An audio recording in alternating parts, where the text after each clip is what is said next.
Today is Friday, July 16th, 2021. Coming up on Roland Martin Unfiltered. Missouri U.S. Senator Amy Klobuchar is headed to Georgia on Monday to hold a field voting rights hearing. She'll tell us about it right here on Roland Martin Unfiltered. Vice President Kamala Harris held a listening session today on voting rights with black women leaders arrested yesterday in D.C. We'll talk with Melanie Campbell of the National Coalition of Black Civic Participation, who was one of the folks arrested, who also met with the Vice President today. In Virginia, the cop who shot Isaiah Brown has been charged. We'll talk with his attorney. In Connecticut, the superintendent of a primarily white school district has resigned after parents complained about his strong liberal ideologies. In Oklahoma, the State Board of Education banned teaching critical race theory. We'll talk with the only black woman who is on the board who voted against it. And also, Dr. Cornel West has resigned from Harvard University Divinity School. After 15 years, he joins us to explain his decision. Plus, more on crazy Republicans in voting and the lying on Fox News when it comes to COVID-19 and their anti-vaccination emphasis. It's time to bring the funk on Roland Martin Unfiltered. Let's go. He's got it. Whatever the biz, he's on it. Whatever it is, he's got the scoop, the fact, the find. And when it breaks, he's right on time and it's rolling. Best believe he's knowing. Putting it down from sports to news to politics. With entertainment just for kicks, he's rolling. It's on go, y'all. It's Roland Martin, Rolling with Roland now. He's funk, he's fresh, he's real, the best, you know he's Roland Martin now.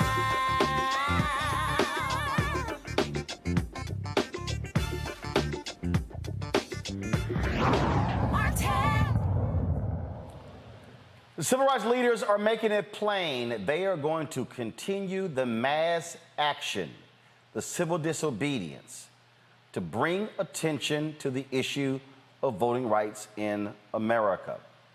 They're pledging that this will continue every single week until something changes in this country when it comes to Democrats voting for the People Act as well as the John Lewis Act.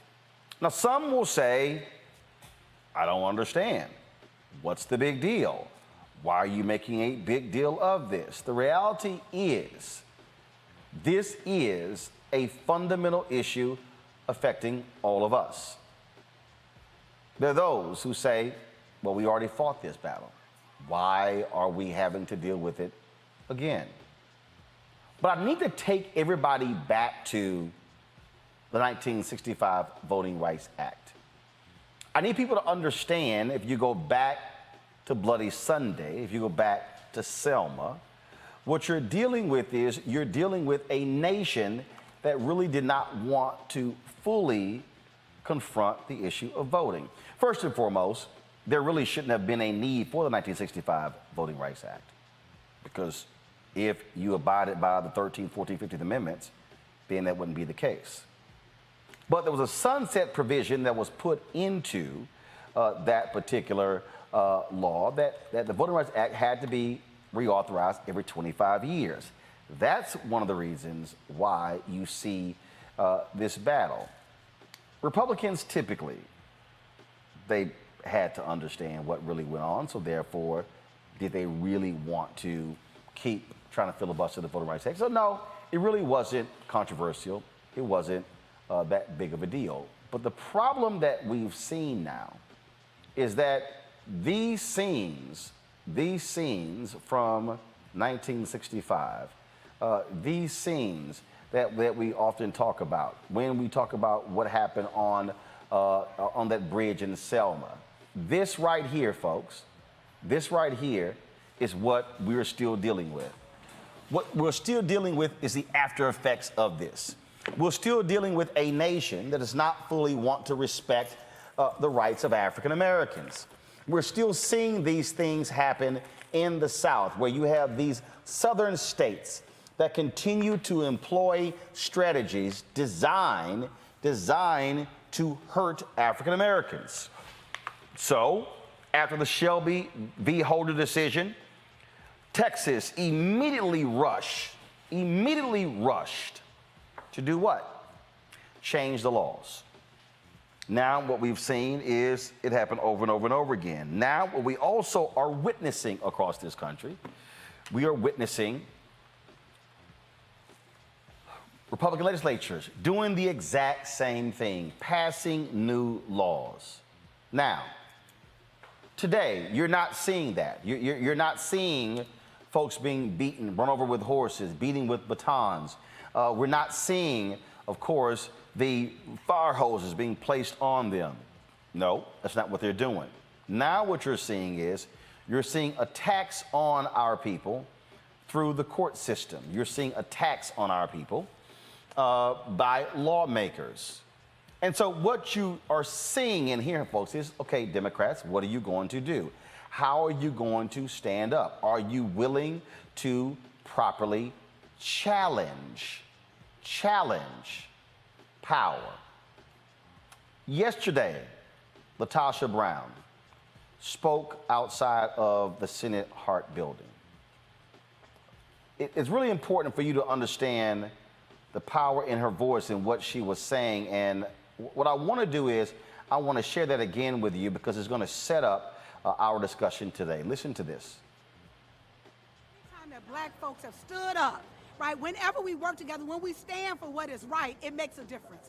We have to recognize, we have to resist. When people are coming at our community, when people are trying to deny us our right, when people are trying to deny us our humanity, it is up to us to take a stand. That we literally have to do something.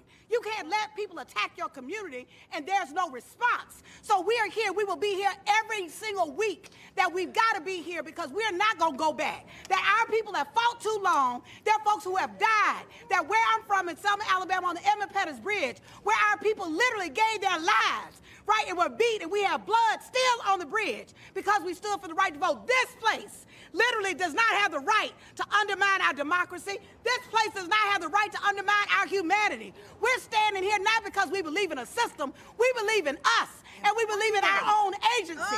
And we believe that in our agency, we have the right to make a decision. Any decision being made about me and my family, I have to be a part of that decision-making process. And so anybody that's watching this, every day, there are decisions that are being made in this place that are impacting our children, that are impacting our families, that are impacting our community. And you have a responsibility to stand for it. You have a responsibility to stand for what it is that you believe in. So no, this isn't a matter of what is right or what should you do or does it matter or not. Anytime I'm operating the fullness of my power, because God gave me that, not the U.S. Constitution. It is God that says that I have agency, that gave me that, because my life matters. And all the people in my community, our lives matter. And if we believe that, we have to stand on it. We have to act on it. And so that's why we're here at the Senate. And we'll continue to go to the Senate. And we'll go to the White House. And we'll go to the Congress. And we'll go to the streets. We're going to go wherever it's going to take for us to go, because we ain't going back. Yeah, Well, today they did that. There were a group of black women who went to the White House today. They met with Vice President Kamala Harris. In a moment, we're going to be talking with Melanie Campbell, who is going to bring us up to date on exactly what took place in that meeting, what they're going to do next. But I dare say what has to happen right now is, this is on President Joe Biden. Let me say this again. This right now is not on Vice President Kamala Harris. Now, there's somebody who's listening who is saying, well, I mean, are you simply giving her a pass? No. But President Biden, he wanted the job. This is where presidents must stand up. This is where presidents must be willing to use their power. See, you can't want the office but not accept the responsibility that comes with it, which means that this president needs to be going down to Texas. This president needs to be calling Senator Kristen Sinema of Arizona and Senator Joe Manchin to the White House and leaning on them and saying, Enough is enough. I need you to stand with me and with the people who put me in office. Will they do that? We'll see. Joining us right now is the leader of the National Coalition on Black Civic Participation, and also the convener of the Black Women's Roundtable, Melanie Campbell. Melanie, glad to have you back. Thank you, Roland. You were one of the folks who was arrested on yesterday. First and foremost, you had the meeting with the White House today. How did that meeting go with Vice President Kamala Harris? I think it was a really engaging conversation, Roland. She was more listening, but we also met with some of the other staff, Cedric and others from both the president's senior team and vice president team. I think was really important because it is truly you get one president at a time, and as well as vice president at a time. So it was good to have both in the meeting, and President Biden did stop through. Thanks the sisters, thanks for coming. And just wanted to say thank you for what Black women, have done, and when it comes to a lot of these elections. But the meeting definitely was with Vice President Harris. A little worn down, Roland. So I apologize if I'm a little loose tonight. No, but yes, it was engaging. We spent a lot of time really talking because you had some sisters who were in our delegation who have worked in that White House. The Minyon Moore and Leah Daughtry were two, and just really making those suggestions and recommendations around using not just the bullet pulpit, but using, let's say, all aspects of what they can do, the whole of government approach, if you will, like they've done for COVID, what was done with ACA, with healthcare, with Obama administration, as examples of utilizing all means from the White House standpoint and the administration standpoint to think of ways that they can get out into the community and really carry this all the way through in engaging the American public. And as Black women, and thank you, Roland, for all you do to put the story out there and for being there with us all day in that heat, as well as when we did our direct action. In an intergenerational, multi-movement of sisters and brothers who came there to attempt to make our. I played that soundbite from Latasha Brown where she said, look, this is not the end. What took place yesterday is the beginning, that there's going to be more of this. There's going to be more action. And, when President Biden was in Tulsa, he said he called on external forces to do more. But the reality is folks like you and Latasha and Tamika Mallory and others, they've done more. This is where the president must use the persuasive powers of that office to lean on these Democrats to do what's right, because what we are looking at are efforts by Republicans to literally steal elections all across the South. Yes, and we won't have a democracy. We will have a one-party rule if we end up having a situation of not having federal voting rights reform and done because of the redistricting that's about to take place. Roland, we had folks from your home state of Texas who were there from the Texas delegation, the Texas Legislative Black Caucus stopped by our Speak Out that was at United Methodist Building yesterday. And so we know that we are in this country is in a state of crisis, but we're not functioning that way with what is actually it's not there yet. And we have to engage in movement on this so that as like I said at the beginning, yes, we're doing it because what's happening with Black people, but it's really the whole country is in trouble, and folks need to know they have to raise their voices and challenge these senators to just lead. That's all we're asking you to do, lead. It's not leading to hide behind a filibuster. that's a process. That's part of the legislative process. That when time say it's time to change it, so you can get some work done.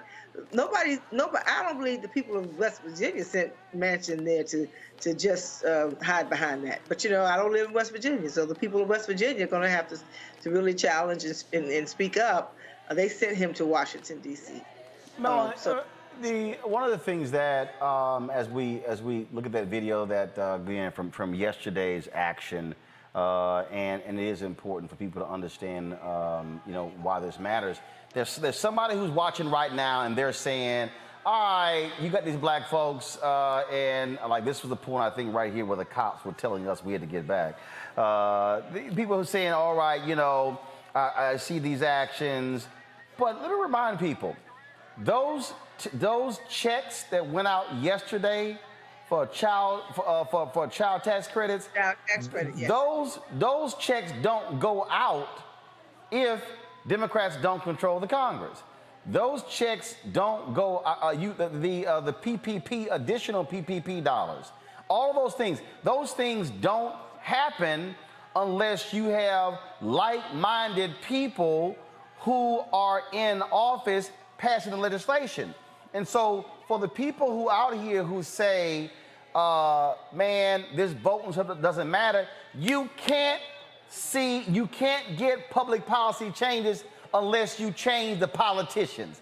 Poly is the root word of both of those, politicians and policy. It's the bottom line, Roland. I mean, we took.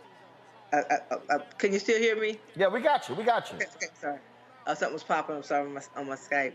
But look, folks were elected last year, and we risk our lives, a lot of us, to be out there, and many others, to be out there, helping to mobilize, and the people who showed up to vote. And so it's just the reality is that if redistricting goes down the way, there are going to be a lot of folks in the House that won't be back. And I foresee this, if the House goes down, there's surely a possibility the Senate. For those, I'm nonpartisan. I'm just saying when it comes to the shift of power that took place last year, it could just easily shift right back next year. And that would, in my personal opinion, I think that would be tragic because people voted for change. They voted for justice. They voted for, I would not tell you, we knew there would always be backlash when there's forward progress for black folks. There's always a pushback. But I would not tell you that I saw that crystal ball that said that it would be this. Did we lose Belly? I think her Skype froze. All right, then we're gonna hopefully we'll get her right back. All right, Mel, you there? Your Skype froze. Go ahead and finish your point there. Okay.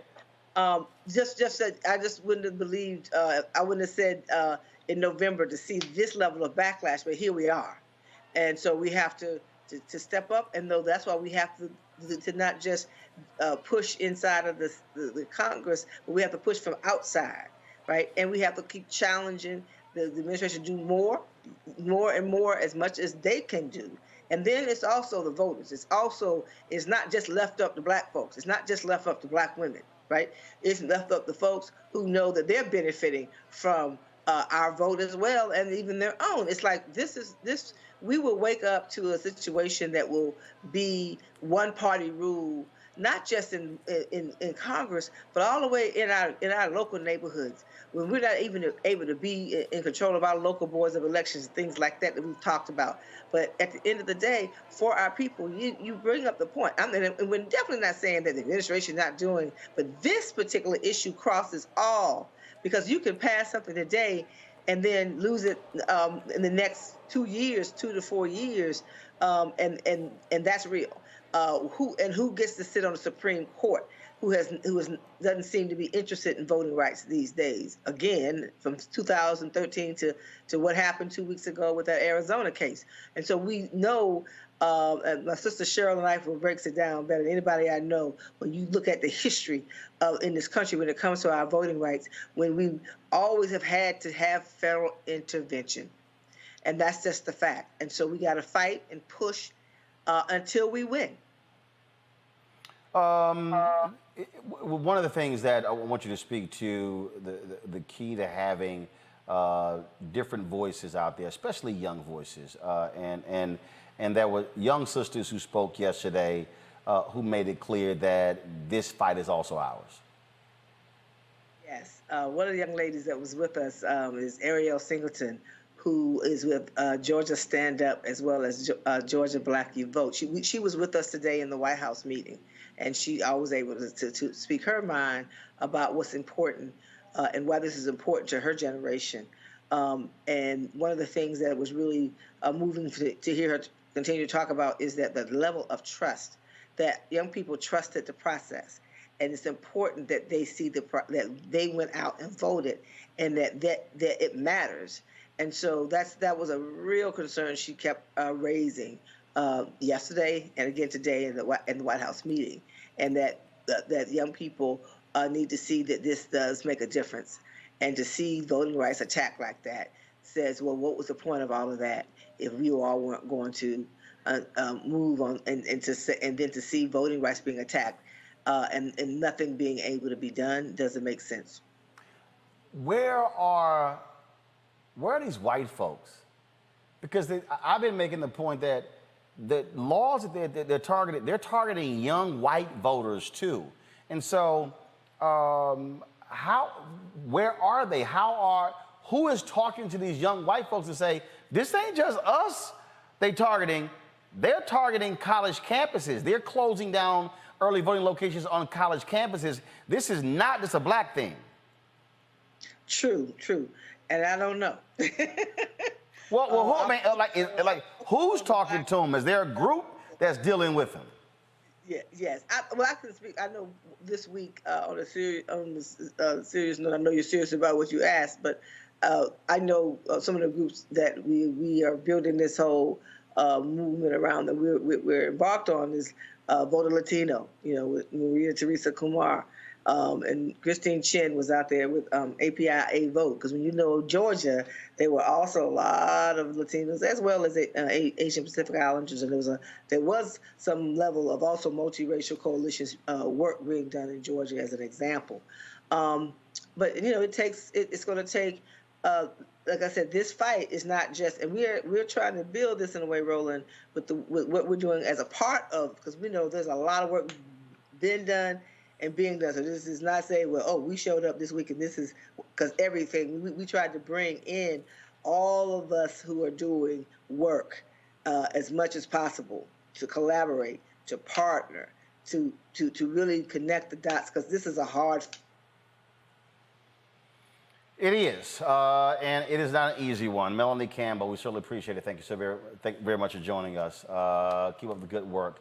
Let's go to my panel, Dr. Niambe Carter, Howard University, Department of Political Science, Faraji Muhammad, radio and TV host Michael Imhotep, hosts the African History Network show. Dr. Carter, Niambe, I want to start with you. The point there is more to be done. We can't just give up. I've heard that consistently, and when I hear Latasha Brown say, no, don't think we're going to wait. Y'all are going to see us constantly. We're not going anywhere. That has to happen. Oh, absolutely. And I think if you look at our history, we know these are not easy fights. They don't take 1 year or two. They can take centuries. And I think one thing we know from Black people is we've shown that we are in it for the long haul. And we just lost, one of our premier sort of examples of this, is Gloria Richardson, who just passed away, right? You don't say no, or you don't walk away because it's difficult, or because people are threatening you, or because people want to try to dissuade you. That's all this is an attempt to frustrate. But they're very clear about what has to happen here. And this is an all hands on deck kind of approach. It's not just, showing up to vote when we can, because we know all of these states that you named, from Kentucky to Georgia to Arizona, Pennsylvania, are trying to obstruct and make it more difficult for people to do that. But you have to be in their face. You have to show up where they are, because ultimately the House is ours. It belongs to the citizens and to the people. And if it's not serving us, then we have every right to show up in those places. It is inconvenient. It is uncomfortable. It is all those things. But I think what LaTosha Brown and also what Ms. Campbell spoke of, right, was that we need to make these people as uncomfortable as they are attempting to make us, because we will not go quietly along with these nonsense rules that are really put here to frustrate and to really obfuscate and circumvent our rights as citizens. That, Faraji, is important, and you know, I think back to when President Obama was in the White House. I remember I was at a meeting at the White House, and I came out, and there were a group of LGBT activists, and one of them was a former member of the military who chained himself to the White House fence. And they had another rally that was taking place elsewhere. So basically, this is what was interesting. You had the, quote, official, respectable protest. Mm-hmm. Then you had this rogue protest where they chained themselves, well, they handcuffed themselves to the White House fence. They got arrested. But don't think for a second that they were not aware of what both were doing. While you still had folks like HRC who were on the inside negotiating with the White House. I really do believe that what has happened is too many of our traditional black leaders are playing an inside game versus the inside-outside game, where outside is actually helping inside. President Biden needs to wake up and hear the chants of people in Lafayette Park demanding for voting rights. Senator Joe Manchin and Kristen Sinema need to be met at every town hall, at every gathering. They need to have folks showing up at their district offices and their DC offices demanding this here. Public pressure works, but you can't do it sitting your ass at home. So here's the thing about that inside-outside strategy, bro, Roland. The big thing is this the will of the people? And I think that this is the kind of like the underlying issue as to why we're not seeing the level of urgency and the level of engagement that we want to see. The fact is that as a people in this country, we have been broken. Our political will, our social will, our individual will to try to continue to fight and to continue to engage when there are forces and men and women who are stopping us from realizing our humanity. That will has been broken. And so when your will is broken, that means that your faculty of conscious and deliberate action becomes interfered and interrupted with. Let's just talk about that part, because this is not just about voting as much as it's about our attitudes and our mindset about seeing ourselves as part of a country that is on the decline, and then at the same time fighting for our humanity. LaTosha Brown said it best. She said, I'm not out here fighting for democracy as much as I'm out here fighting for us.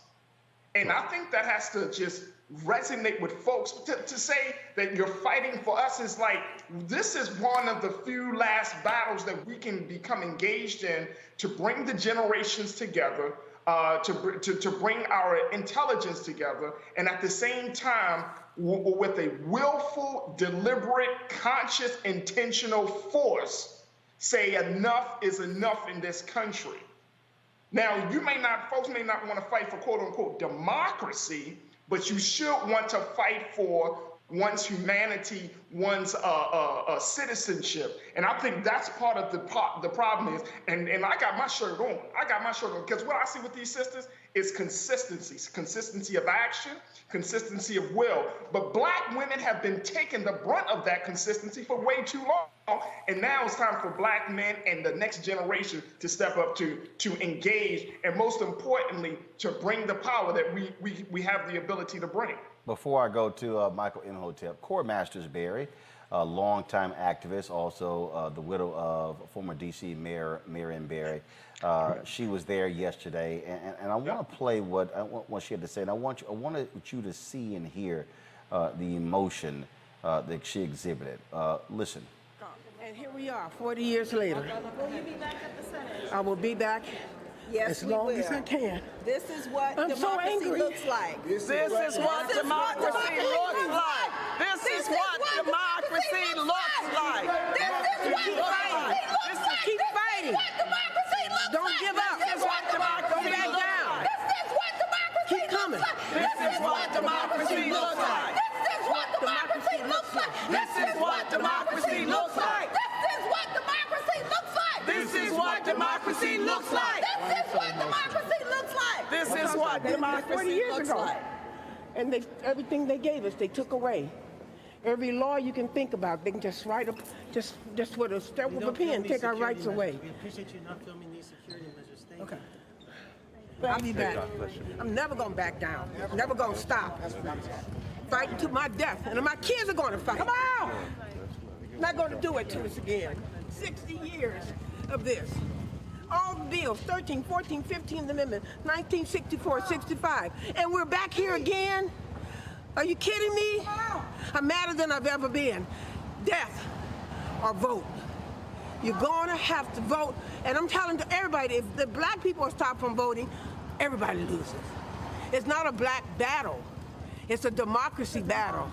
All the Democrats need to be out here. All the people of color and all the people of righteousness need to be out here. It's not a Black battle. It's a moral battle. It's a moral law. They're trying to take everything from us. If we don't vote, we die. If we don't vote, Jim Crow. If we don't vote, separate bathrooms. If we don't vote, slavery. Michael, I'm sitting here, and here's what I'm wondering, and I'm gonna be look. I'm wearing my Alpha shirt. I was text messaging today our general president saying what day are Alphas going to join the 8 Alphas in Congress to do the same thing yesterday. Sigmas. Congressman John Lewis was a Sigma. I want to know when is Phi Beta Sigma going to call their members to have a civil disobedience in the Senate Hart building, like you saw yesterday with Congresswoman Joyce Beatty, a Delta, and the Deltas who were there yesterday. I want to know when the Omega's going to do that, when the Iota's going to do that. I want to know when the Masons are going to do that. I want to know when the Black men going to show up. Well, good questions, Roland. I talked about this, the protests on my show last night. And also, there were African-American men there. Okay, now I don't know how many got arrested. I think 10. No. Let me be clear. There were Black men who were there. Right. We walked along with them. I can roll a video. Right. But follow me here. Right. I agree with you. Right. I don't want to. This is what I'm saying. I don't want to see a sister at the next one. Okay. I want to see 100. What I'm saying is, I want to see 100 brothers. I want the Kappas to say to the Kappas who are in Congress, we gonna stand with you, and we gonna have 100, 200, 300 there. I want the Masons to be there, saying the same thing. I want the Alpha saying we gonna pick this Thursday. I'm saying, what I'm saying is, I don't just want to hear brothers make statements or send out press releases. I want to see them on the front line.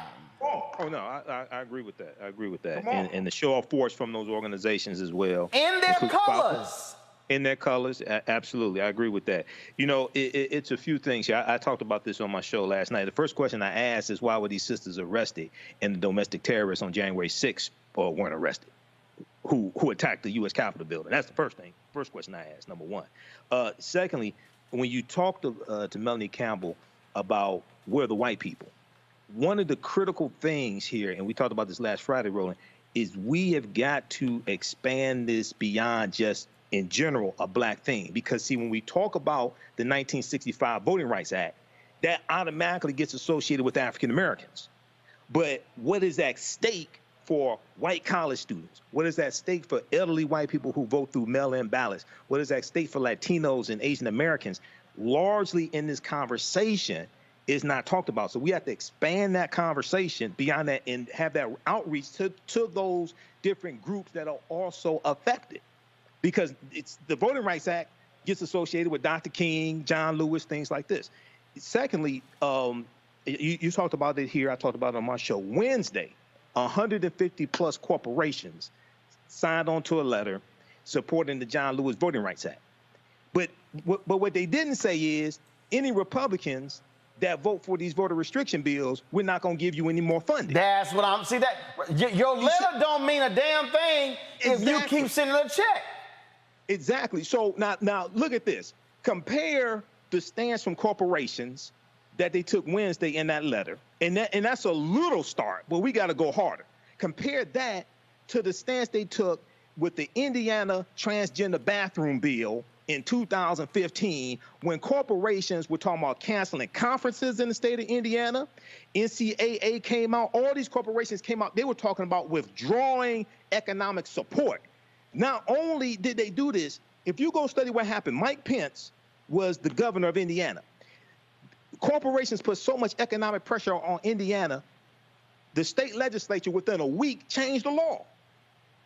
That's how much economic pressure they put on them. So how is it you come out hard for LGBTQ, but you silent for BLACK? And the same thing with North Carolina. When North Carolina had their transgender bathroom bill, you saw corporations take a much harder stance. So the second thing that has to happen is we have to collectively put our foot up the ass of these corporations that are taking these little baby steps. When we see a history of them taking a much more stronger stance when it comes to transgender people choosing which bathroom they want to use. And lastly, to piggyback on or veggie on Faraji's point, the reason why many of our people don't fight back is because many of our people don't think that we're fighting for. So we got to deal with the self-esteem issue and how we see ourselves as well. Bottom line, folks, is the pressure has to continue. Otherwise, and we can't give up. I don't care if you're talking about giving up. Well, bottom line is that simply cannot happen because that has not been the case for black folks. On Monday in Georgia, Senator Amy Klobuchar is going to be taking the Rules Committee to Atlanta to have a field hearing on the issue of voting rights. Earlier today, she and I talked about that. All right, Senator Amy Klobuchar, talk about this field hearing that you're going to be holding in Atlanta on Monday. What's the purpose? The purpose is to make clear to the people who work in the United States Capitol how bad the Georgia law is, how they are literally, the legislature and the governor did everything to try to limit people's freedom to vote and try to change it. It's on us now. Those Texas legislators came to Washington. I met with them last week. They came to Washington for salvation, and we've got to deliver. And that means using the tools we have. The Constitution is so clear. It says that Congress can make or alter laws that govern federal elections, and that's our job. And so Reverend Warnock will be there testifying. I'm doing also another voting event with Stacey Abrams, and then John Ossoff is on the committee. Senator Padilla is coming, going back from California to be there. We're going to have a number of senators there. Senator Merkley, the author of the bill, and we're doing this to shed some light for the country on what's happening. The Rules Committee has been this basically backwater, hasn't gone had a field hearing for decades. And to me, this is the issue of our time. It is a continuation of what happened in that insurrection on the platform at the Capitol, where a bunch of people that wanted to uproot our democracy and use racism to do it, that torch has been passed, sadly, to a number of legislators across the country who are now trying to pass these laws to stop people from voting. What do you make of folks like Megyn Kelly and others who say, oh, the media really made this thing out to be something bigger than it really was on January 6th? Completely wrong. I spent a lot of time looking at this. We had hearings and issued a report, and I'm glad more work is going to be done over at the House to really look at the root of what happened here. But these people literally came with bear spray, with weapons. My most memorable person that I talked to out of all this and was, of course, the guy that was basically sitting in the Capitol when it was all done, looked at his buddy, told him that the N-word was used against him 15 times and said, "Is this America? Is this America?" You have Eugene Goodman, the brave, brave man who literally fended people off to save the lives of senators. So many officers who were there firsthand will tell you what happened. This was a prepared assault with weapons where they were trying to kill people. Beginning, middle, end of story. The thing that really jumps out at me is you have a Republican Party that wants to keep making excuses. We had Mitch McConnell stand up after voting against impeachment and give this speech, oh, Donald Trump is to blame. And I'm sorry, those were empty words. This refusal to have a bipartisan commission, empty words. Now, when we look at the attack on voting rights, what is actually happening, really, what is it going to take to get your holdout Democrats over the hump? At the end of the day, Senators Kristen Sinema and Joe Manchin simply do not want to get rid of the filibuster. And I'm telling you right now, Senator Klobuchar, a lot of black folks are sitting there saying, we went to the polls, we put in Ossoff, put in Warnock, did all that hard work, and what do we have to show for it if Republicans are just going to keep passing these bills on the state level? What is it going to take to get them over the hump? That's why I'm going to Georgia. I want these senators to know that we're not giving up. I personally, as you know, would abolish the filibuster, not only just to get voting rights legislation done, but to get police reform done and to get climate change, immigration reform. We have been waiting too long on these issues. It is time to move. I think that by putting the pressure on, by making very clear, you've already seen changes. You saw Senator Manchin being willing to negotiate a product that wasn't everything I wanted from the beginning, but at least it had same-day registration. We had significant basic federal rights that would put into law for the first time when it came to voting.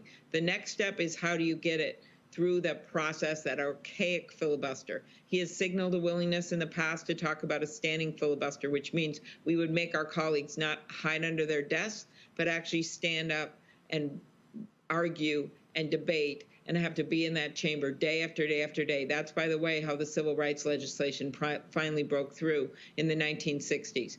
We have the John Lewis bill, which is going to be separately making its way through the House and Senate this fall. You could add provisions to that bill. Senator Manchin's already indicated a willingness to look at that, to support that bill. Third thing you can do is with this reconciliation package that's coming up, which is a long word, which just means the Build Back Better, the part of it with child care and housing and the like, put election infrastructure in that, tie it to some requirements and provisions, policy provisions. That's going to be a lot harder to do. But I am literally, Roland, not giving, I'm going to look at every vehicle there is.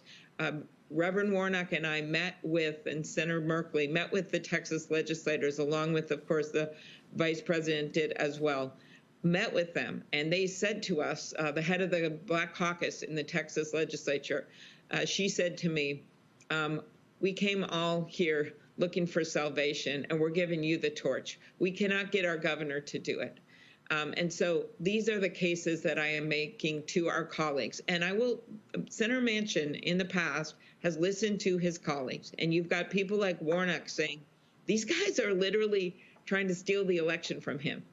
They changed the runoff. This is one thing that isn't well known. You know, they have those runoffs in Georgia. And not to have them. But what do? They're going to have them. They won't stop them, but they're only giving 28 days for the runoff. And then they say you have to register 29 days before. So in other words, you will not be able to register to exercise your right to vote for this final election in Georgia if you didn't do it before. They said the drop-off boxes can only be at the early voting places. Well, that kind of makes it ridiculous, right? And they can only be there and operating during the hours of the early voting, when that was a very, very helpful way for people, especially in Atlanta, to vote. There were 100 of those drop-off boxes in the area, and they've severely limited those drop-off boxes.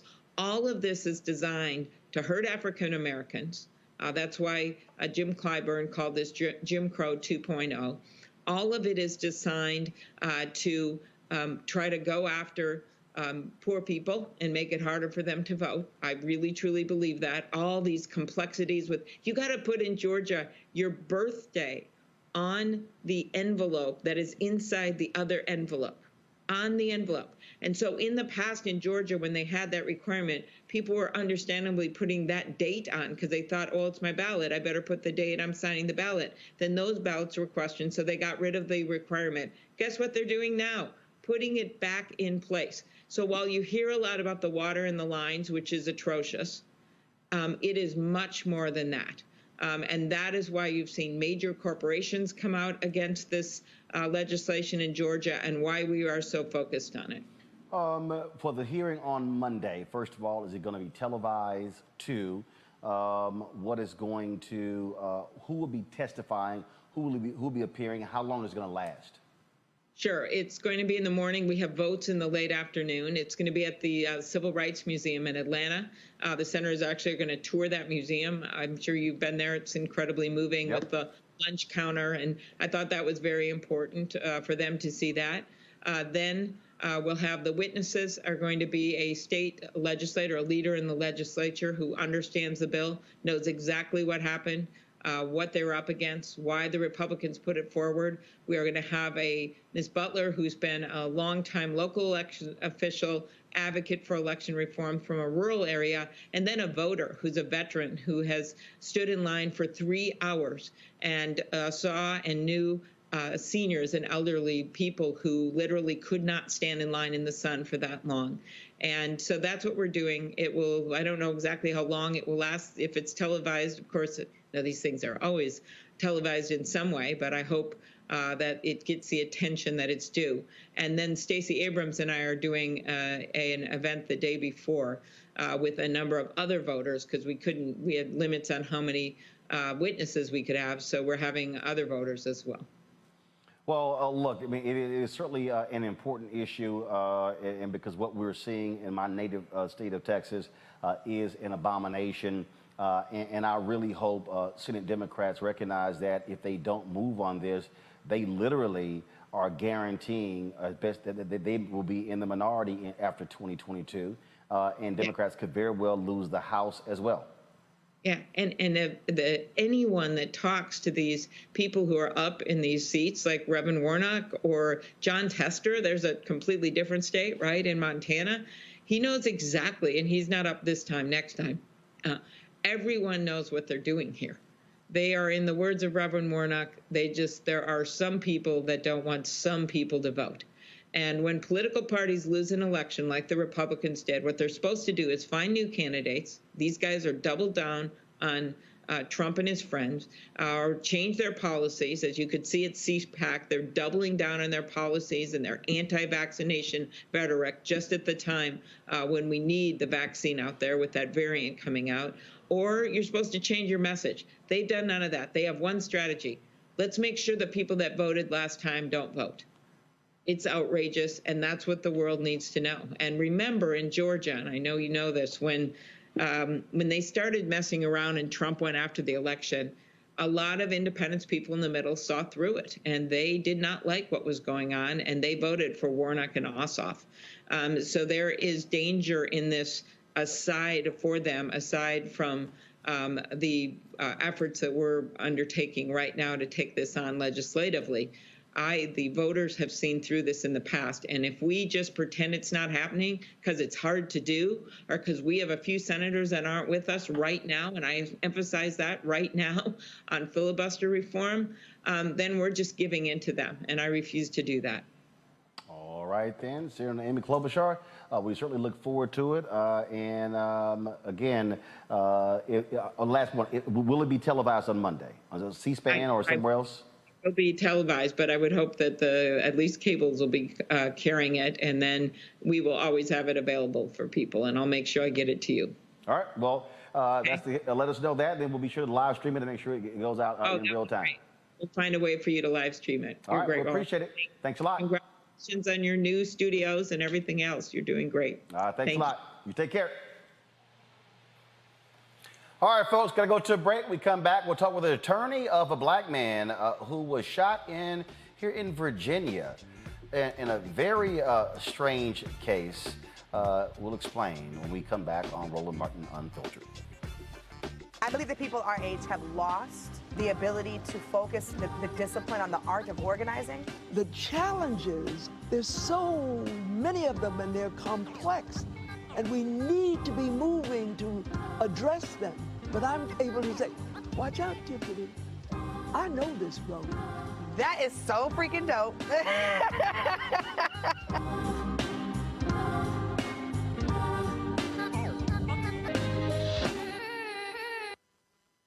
Hello, I'm Nina Turner. My grandmother used to say, all you need in life are 3 bones.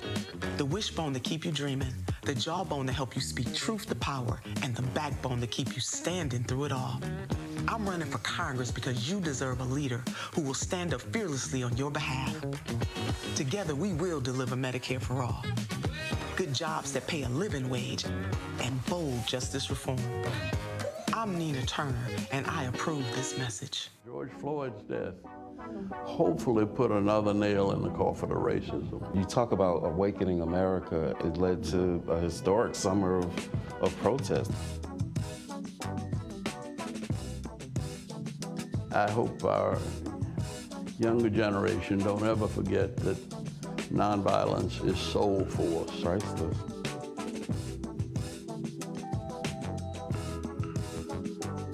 Hey, I'm Amber Stevens-West. Yo, what up, y'all? This is Jay Ellis, and you're watching Roland Martin Unfiltered.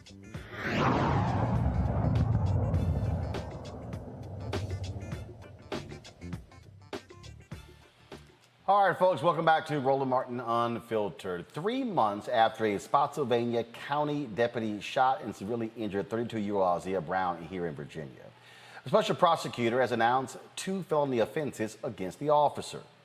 Deputy David Turbeville is charged with 1 count of felony unlawful wounding and 1 count of reckless handling of a firearm with a serious injury. Turbeville faces 1 to 5 years in prison and a fine up to $2,500. Joining us right now is the attorney for the Brown family, David Haynes. David, welcome to Roland Martin Unfiltered.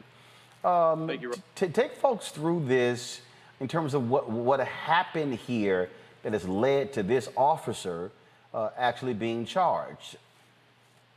Well, this is an extremely strong case. We're pleased that at least we have, the grand jury did return a bill. We would like to see stronger charges. But what happened was Isaiah Brown had gotten a ride home from a deputy. His car had broken down, and it was late at night. He needed a ride home to his grandmother's house to retrieve his other vehicle. And he was calling that car. He couldn't get the keys to that car. Long story, he got on the house phone, called 911 again, and then he was outside, out front of his house, his grandmother's house, in the middle of the street, on the house phone with 911 when the deputy showed up, made a rash, irrational decision, thought that the house phone was a gun, told him to put his hands in the air, the dispatcher had, which he did, and he fully complied with, and the deputy shot him 8 times. He was unarmed. He had a house phone. And, it's a miracle that he's alive. Wow. And Also, I remember this story, and when they called him, was he arguing with the brother and the dispatcher? They sound like they knew him, like that was history here. There was some history. He had, in fact, his car had broken down.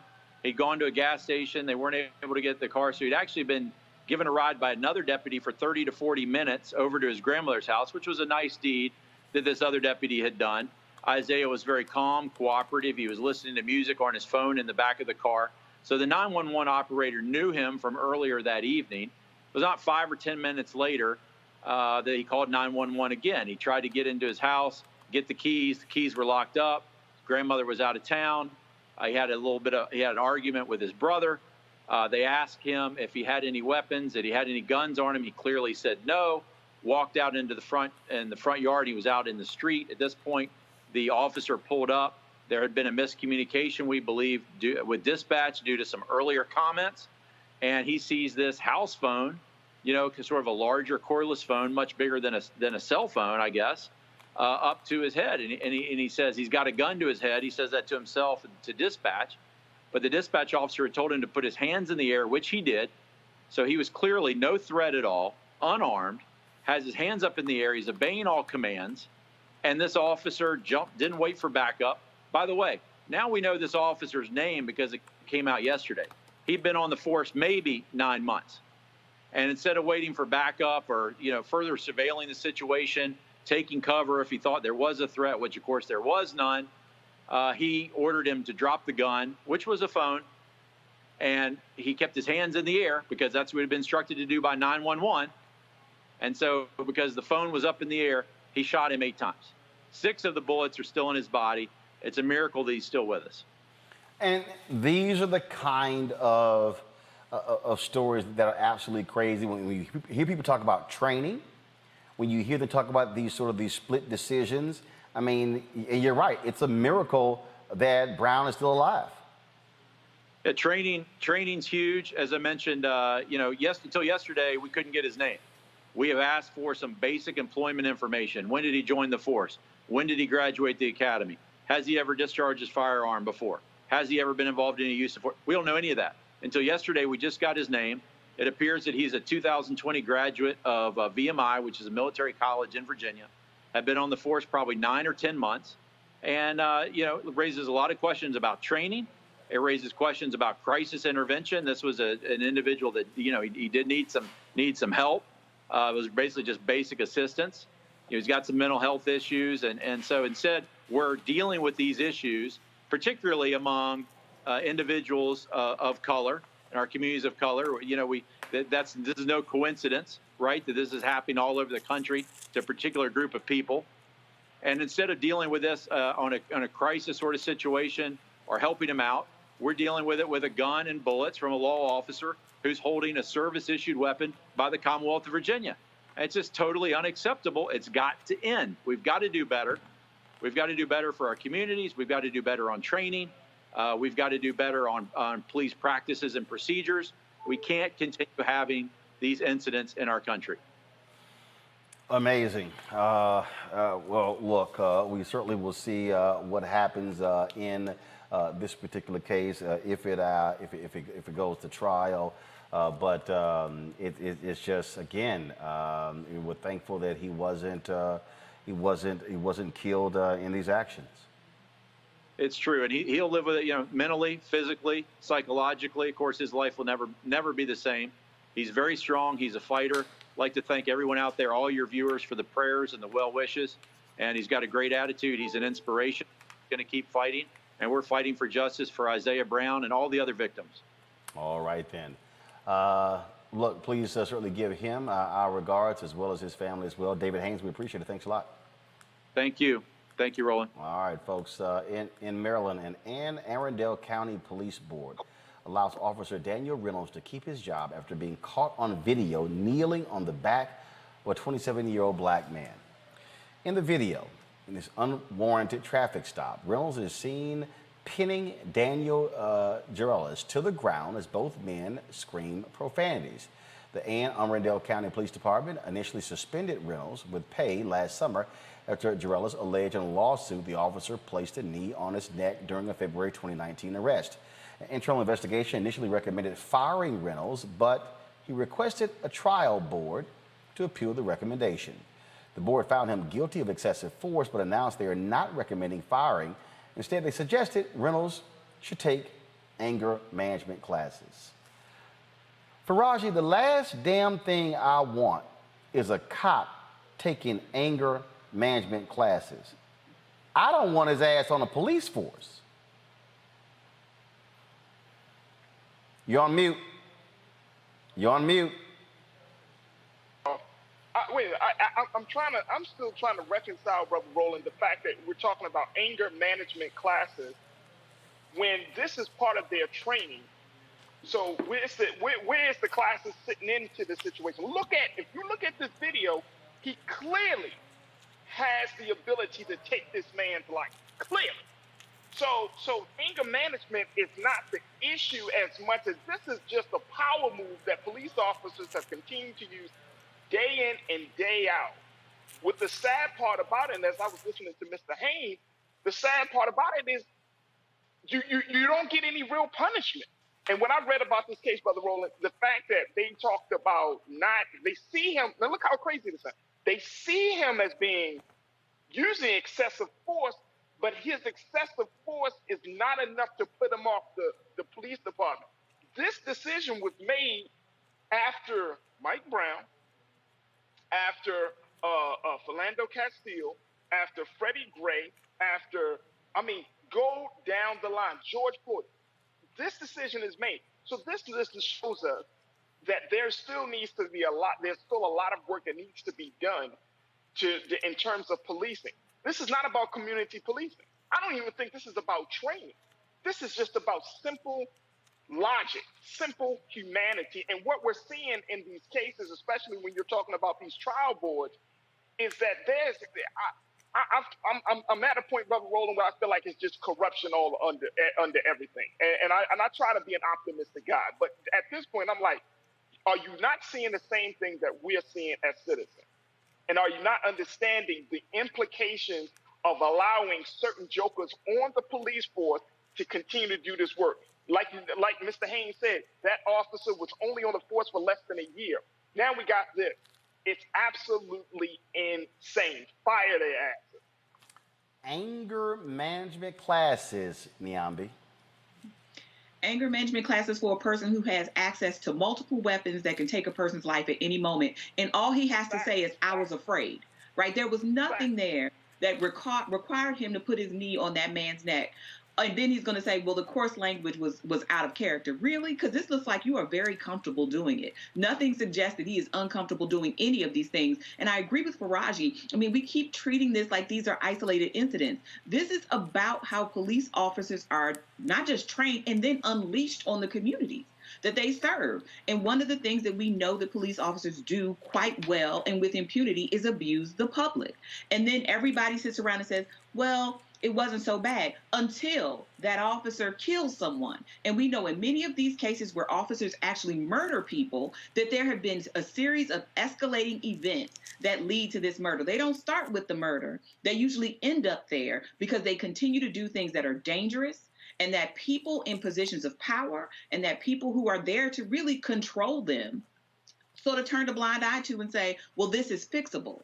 Right? They treat it like a glitch in the system as if it's not built into the process. And the very people that they seek out and the people that they recruit to the force are people who, in many cases, some cases, are aggressive and who seek, these kinds of these moments, right, to unleash that aggression on the public.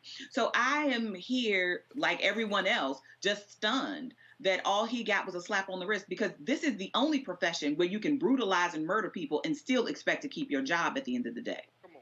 Come on. This here, Michael, again, shows you the disparity in these systems where you have internal affairs who are police officers who say, no, you got to go. But then you have this trial board that clearly is taking care of rogue cops. Yeah, well, not only that, when you look at this case, first of all, it was determined that the traffic stop was an unwarranted traffic stop, number one. Okay, so the traffic stop was unjustified in the first place. Secondly, Officer Daniel Reynolds testified that he did what he was trained to do. I guess putting his knee on his neck or what have you. He said he did what he was trained to do, but it was an unwarranted traffic stop. And then Officer Daniels said that his knee was on Jarrell's shoulder, not his neck. Okay, so yeah, this is, you know, so when we compare this to voting, right? Usually the police chief is appointed by the mayor. The mayor usually sets the tone for policing in the city, and then the police chief enforces that. And also, this is another reason why not only do officers like this need to be fired, but then we have to look at who to replace them with. So we have to, more of us have to become officers, not to brutalize, but to protect, to be the type of officers we say we want to see. Okay? Because if we're not, who's going to be the officers? People like Officer Daniel Reynolds, and then the other guy in the other case, Deputy David Turbyfield, who's been on the force 9 months. I'm like, why do they have this guy out on the street by himself, and he's been on the force 9 or 10 months? That doesn't even make sense there. Usually they have a senior officer with a rookie. This guy's a rookie out by himself. I don't know how large the police force is. I don't know if it's like a Mayberry police force or something like that, but that doesn't make sense. Goes to show you again exactly how policing happens in America. All right, folks. In Washington, the family of a black man shot by a Clark County deputy is seeking $17 million from the county in a wrongful death lawsuit. In an independent review, a panel of prosecutors determined that Deputy Sean Boyle acted, quote, in good faith during a traffic stop that ended in the shooting death of 30-year-old Genoa Donald. Now Donald's family wants the officer to resign and Attorney General Bob Ferguson to review the case. Donald spent more than a week on life support after the shooting and died on February 12th. So here's the pattern right here, Faraji. If you notice, and this is why when the Chicago police chief, I think it was in Chicago, where they announced they were going to stop doing these, no, that wasn't Chicago, it was another city, I can't remember the city. They were going to stop doing these misdemeanor traffic stops. That, if you think about how many stories that we've done, most of them are tied to traffic stops. Right. And most of them are such minor stuff. And it's like, are y'all looking for stuff? What are y'all doing? And that's, again, what Brother Michael was mentioning. That's the point of when we have these larger conversations about policing. It's like, and I've had many conversations on my radio show about this. It's like common sense just goes out the window. And then when you have officers who are making dumbass decisions, they start to rely on the training. Oh, that's what we're taught on all of these things. But common sense, you know, I'll never forget, Brother Roland, and I don't know how that story of Sandra Bland affected you, brother, but for me, I mean, to see a black woman who was simply stopped due to a minor traffic stop end up dead. And when you see the video of how, as the police officer in that case, he got so upset that he wanted to start yanking at her and pulling at her because his authority was being challenged. Some of these jokers got real ego problems. And I'm convinced that some of them probably became police officers just to simply to make themselves feel better about having some authority and power. But when you have these conversations, and I've always been an advocate, psychological evaluations on in some cities like Baltimore and others, they talk about every 5 years. You need to have these like once a year. You need to have some checks and mental health checks because these officers, yes, they are undergoing some tremendous amount of pressure, especially the police officers in 2021. But at the same time, how are they processing? How are they handling the pressures of their profession, and so it won't affect the judgment when they go to the next call. And I think that's the big part of this. And when we look at how these calls are made and how these cases happen, small minor things can be accelerated to a major thing, and it becomes it creates madness in the communities that these officers serve in. And this is where city councils must do their job, where they say, no, enough of these basic traffic stops where you're pulling somebody over for some silliness when it comes to the thing hanging from the air freshener from the mirror and stuff like that. No, these are the problems, how they escalate. Basic traffic stops, you shouldn't be dead because of a basic traffic stop. Absolutely. And I think, when you think about, Faraji brought up Sandra Bland, but we can name so many people have died this way. And they always talk about it's dangerous for the officer, but I always hear it's usually the citizens that end up dead at the end of these exchanges, whether we're talking about Dante Wright, Terrence Crutcher, right, from the officer that killed Terrence Crutcher, a motorist in distress.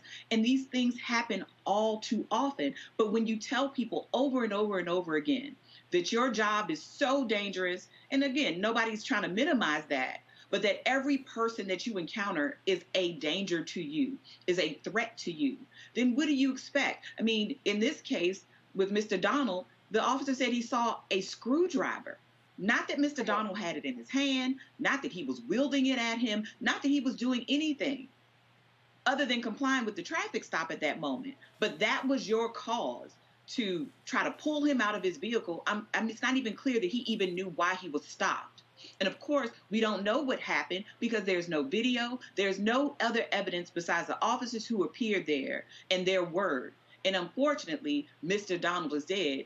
We don't know how this would have turned out had he lived. Maybe it would be something like we heard with Mr. Brown in Spotsylvania. But as they say, dead men tell no tales. And I think all too often we rely on the police officers and their judgment. But if they're under such duress that the only thing they can do to think about saving themselves in those moments is to shoot people, why would we then trust their same testimony about what just happened in these cases where people are fatally wounded? And that's what we did here in this case with Mr. Donald. And, it's just, that the board would say, yeah, they did some things that were wrong, but it really wouldn't have changed the outcome is outlandish. That doesn't make sense. I'm sorry. Go ahead. It just doesn't make sense. But again, this Michael, is part of the deal. This is why you got to have people, those who say voting doesn't matter. Guess what? If you have a city council form of government, guess what? The city council, the mayor, they hire the police chief. They ought to be able to say, no, enough with these silly traffic stops. If you have a city manager form of government, that means that the city manager hires a police chief, but the city manager is hired by the city council and the mayor. And so people who say voting doesn't matter, this is where who the leader of a department is, setting the policies of the department also matter. Well, Roland, I've said before here on your show, politics is the legal distribution of scarce wealth, power, and resources, and the writing the law, statutes, ordinances, amendments, and treaties, their adoption, interpretation, and enforcement. The city council usually approves the budget in many cities, like the city of Detroit. City council approves the budget for the police department. The mayor appoints the police chief. The mayor is elected. The mayor helps sets the tone for policing in the city. But the city council, these are elected positions, okay? And then when you have a city manager, like in Ferguson, Missouri, with Michael Brown, the city manager had the real power. The mayor was a part-time job. The city manager had the real power, but the city manager was elected. And then people started realizing, well, wait a second, we can vote, we can vote, and we can vote people into city council. We can vote people in the mayor. We can take over the city manager position. So people started understanding more so the connection between conditions, policies, and who's in office. And that's what we have to do. We have to make a direct connection between who's in office, the laws and policies written, and conditions, because there's a direct correlation. Absolutely. It is, again, just, one story after another, and we're sort of like on repeat. All right, folks, in Minnesota, former Brooklyn Center police officer Kimberly Potter wants to keep cameras out of the courtroom for her criminal trial. No shock. Potter's lawyers filed a motion this week in Hennepin County DA court asking the judge not to allow the trial to be broadcast or live streamed. However, prosecutors say audio and video coverage is necessary to provide the type of openness and transparency that is crucial to public trust and respect for the judicial process. Potter is on trial for the shooting death of Dante Wright. The former officer fatally shot Wright during a traffic stop on April 11th and is charged with second-degree manslaughter. Her trial is set to begin on December 6th. Michael, should cameras always be allowed in the courtroom, especially when it's involving a police officer-involved shooting? I don't know for certain if they should always be allowed in the courtroom. I know different cities have different policies, things like that. So I don't know if they should always be. I think in a situation that is high profile, it's a good idea first of all, for transparency. It's a good idea to have it. Like in a situation like this, it's a good idea to have it. But you know what's interesting in this case, reading the argument from her defense attorney, Attorney Ng, Paul Ng, E-N-G-H. He one of the things he said is that she is experiencing threats to her life. Well, she was a threat to Dante Wright's life. That was an execution. Now she yelled "taser, taser, taser" 3 times, and we can see on her body cam that she had a gun, not a taser. But I found it interesting where he's making an argument. Oh, well, they're threats on her life. Well, she was a threat to his life. So they should want to have cameras, to have transparency. You know, and he said it would interfere with her having a fair trial. How so? How would that interfere with having a fair trial? It didn't interfere with Derek Chauvin having a fair trial. You know, so you know, this is interesting. But I think they should have cameras here. Now, in every police shooting, I'm not exactly sure. I know different cities have different laws, but you know, I don't think it would hurt. I don't think it would hurt if they did. I want cameras in all of them, Faraji. All of them. These are public servants who are paid with public dollars. The public should be able to see. No doubt. And I think one of the big cases out of Minnesota where they did have cameras in the courtroom is Derek Chauvin. And going back to what Brother Michael was saying in terms of transparency, I think that's true. But I'm really I think it should be a case-by-case basis. Here's why. Just because you might have some children that might be testifying in some of these cases that we want to protect their identity. And you might have some other vulnerable folks that might be involved in these cases. I think there should be a case-by-case basis. But this case, oh no, we need to have the cameras up there. But here's the deal, though. I've seen this. Okay. I've seen this other cases, Niambi, where they shielded young folks who testify. You can take precautions, but to say no cameras, no live streaming at all. Nah, I believe there's value in being able to see and hear for ourselves the prosecution, the defense, the witnesses, because the shooting deaths are public events. And I think by the public being able to see all of the trial, it helps, I believe, diffuse what actually happens. And I agree with you. I mean, and just like Dante Wright's death was public, this trial needs to be public. And I'm sorry, you know, it's hard for me to look at that picture of that young man because that boy should be alive and that baby should have his father. And this whole question about this officer and thinking about her and what's going to make her comfortable and what's going to be best for her. I mean, it was a little late for that when you killed this boy over an air freshener hanging from his rearview mirror. What was that harming in that very moment? And what was so dangerous about this boy in that moment that you either would reach for your taser, right? This is where, again, that training and it's supposed to be a seasoned officer comes in. And I agree with you, Roland. We have the technology to pixelate the faces. We can do voice things to their voices to make it more difficult to identify them. We can even say, hey, maybe for this portion of the trial, we'll only do audio. There will be no video. There are a variety of things we can do to protect the vulnerable. But this idea that somehow, broadcasting this trial is going to bring this Officer Moore death threats. Well, the death threats allegedly were already there, and there has been no trial yet. So why would televising this trial ramp that up? And I think you're exactly right, that if this trial happens behind closed doors and the public that has been protesting and that has been active in the streets doesn't see anything at all, it's going to make this a much worse situation and perhaps a more volatile situation than it already has been. Absolutely. Folks, Illinois become the first state to ban law enforcement from lying to minors. Governor J.B. Pritzker signed the bill formerly known as SB 2122 into law yesterday. The bill is one of 4 the governor signed to address criminal justice issues, including the Resentencing Task Force Act, which will study how the state can reduce its prison population. The 4 bills that I am signing today advance the rights of some of our most vulnerable in our justice system. And they put Illinois at the forefront of the work to bring true reform. As of today, Illinois is the first state in the nation, it was mentioned earlier, the first state in the nation to bar law enforcement from using deceptive tactics when interrogating minors.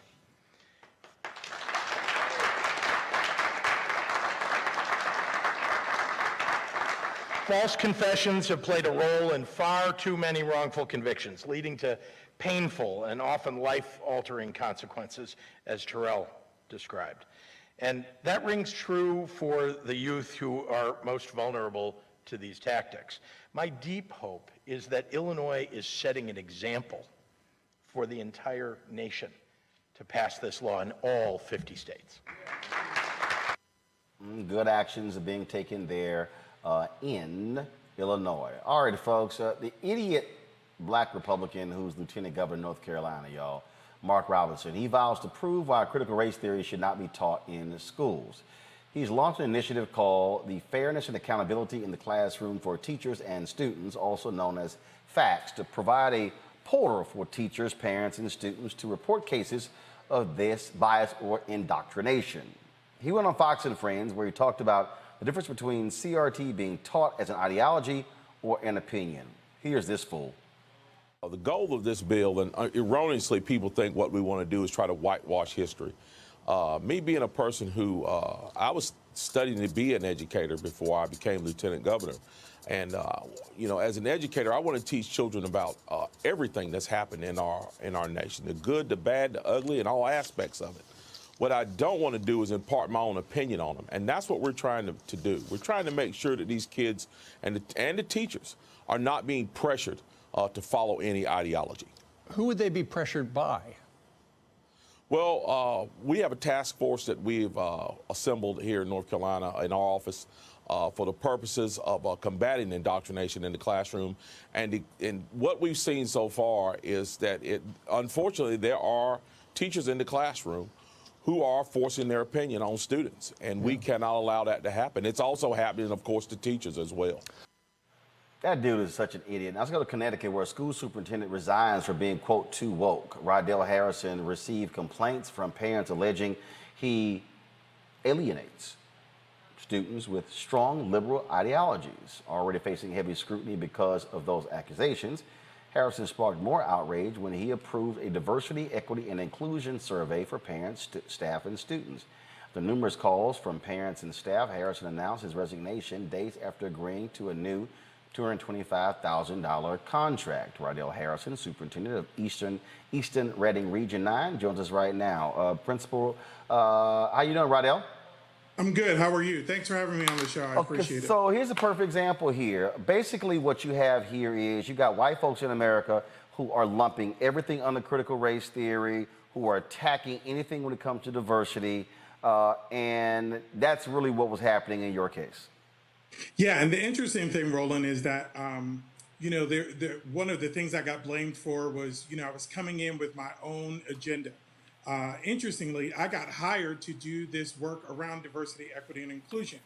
The 3 boards that I worked with prior to me starting this past August, they voted unanimously to create a diversity, equity, and inclusion task force. They said, this is the work that we want you to do. Based on your experience, we feel like this is the right person to lead this work. And so I came in and I, you know, took them at their word and said, started moving this work forward. And initially, people were on board, and then there was this sudden pushback from the community, really saying, this is too radical for us. This is not what we want to focus on. We're not trying to make our children feel bad. And the thing to note in this case is that this is a predominantly white district with about 85% or more of the student population is white. And so, there was this sense of, we don't need to work on this because our schools or our towns aren't racist. Is this, well, I mean, as politically, this where the school district is, who did they vote for in the last election? That's a great question. So it's about half and half. I would say it's about 40% of the two towns, Easton and Reading, about 40 to 50% voted Republican, and the other half, 50 to 60% voted Democrat. So who was coming to your aid? Well, that's a great question. So there were many people in the community, and quite honestly, the experience I had in the community didn't fully represent sort of everyone's beliefs and sort of where they were.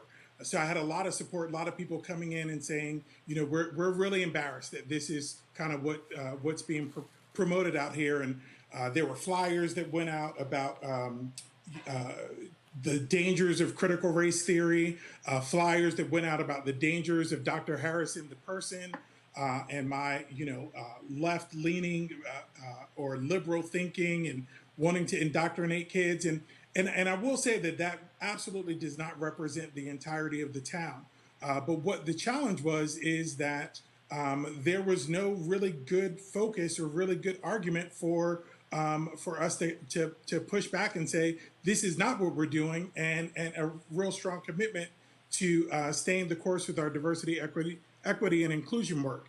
And at the end of the day, I mean, I'm the parent. Before I'm a superintendent, I'm the parent of 5 sons, 5 Black sons. And so one of the things that I taught them as they were young was, you teach people how to treat you by what you're willing to accept, what you're willing to allow, what you stop, and what you reinforce. And so I had to make a decision that made sense for me as far as what am I willing to accept, being what felt at times as being dragged through the mud to try to do work on behalf of our children. And I wasn't willing to stay in that role doing that work. But this is work that I've been committed to my entire adult life. So I'm continuing the work, just in a different role. So why quit? Why quit? Yeah, because I really what I believe in is that this work was bigger than me, right? So there are folks still in the district. There are teachers and administrators who are committed to moving this work forward, because so much of the energy was on me as a Black superintendent, as the first Black superintendent in this district. I didn't want to get in the way of being the sort of scapegoat of why we don't need to do this. See, this is only Rydell coming in with his own agenda, with his own focus, but really getting out of the way and saying, let's let other people continue this work moving forward, and I could move into a different position, working with a state agency, doing some consulting and continuing this work, not just in this district, but moving beyond that and doing it and supporting work in other districts as well. All right, then. Well, look, Rydell, certainly good luck in your future endeavors. But I think we're going to be hearing a lot more stories like this as we're dealing with white fear in America. Yeah, and the one thing I would say is that CRT, that's not what's dangerous. What's dangerous is when students are empowered, when they're knowledgeable, when they have a voice, and when they use that voice to make change. That's the danger here. And so it's not the danger of trying to indoctrinate kids. It's really the danger of taking the blinders off and putting them in a position where they see that they can be a powerful force in changing the course of our future. And I think that that's what makes this period that we're living in right now different than other periods that we've been in, that our students are really standing up and saying, this is what we want for our district. This is what we want for our community. And that was the case in Easton, Reading, and Region 9, that the genesis of this was really prompted, or the genesis of the creation of the task force was really prompted by students, current students and former students coming back and saying, look, we got a great education, but we weren't prepared to deal with this, the aftermath of what we're seeing in a post George Floyd murder society. And we are reaching back out to our district to say, we want you to do something different to empower the students who are coming behind us to really make meaningful change. And so that part, that's where the danger comes from, not from some critical race theory or an ideology. It is the empowerment of young people. And our history shows us that when students are empowered, they really make a difference. We see that over and over. All right then, Rydell Harrison, I appreciate it. Thank you for joining us on Roland Martin Unfiltered. All right, thank you. All right, got to go to a break. When we come back, we'll talk with Dr. Cornel West. He has resigned from Harvard's Divinity School. Blast them in his resignation letter. We'll also talk with the sister out of Oklahoma, who was the only one to vote against, yes, another one of these stupid bills attacking critical race theory. Y'all, I'm telling you, white fear is running amok in America. And it ain't just conservatives, it's liberals too. You're watching Roland Martin Unfiltered. Back in a moment. White supremacy ain't just about hurting black folk. Right. You got to deal with it. It's injustice. It's wrong. I do feel like in this generation, we've got to do more around being intentional in resolving conflict. You and I process. haven't always agreed. Yeah. But we agree on the big piece. Yeah. Now, conflict is not about destruction. Conflict's going to happen.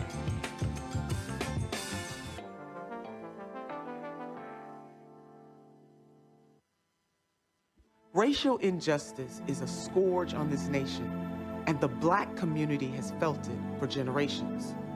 We have an obligation to do something about it. Whether it's canceling student debt, increasing the minimum wage, or investing in black-owned businesses, the black community deserves so much better. I'm Nina Turner, and I'm running for Congress to do something about it. Y'all know who Roland Martin is. He got the ascot on, he do the news. It's fancy news. Keep it rolling, right here. Rolling. Roland Martin. Right now. You are watching Roland Martin, Unfiltered. I mean, could it be any other way? Really? It's Roland Martin.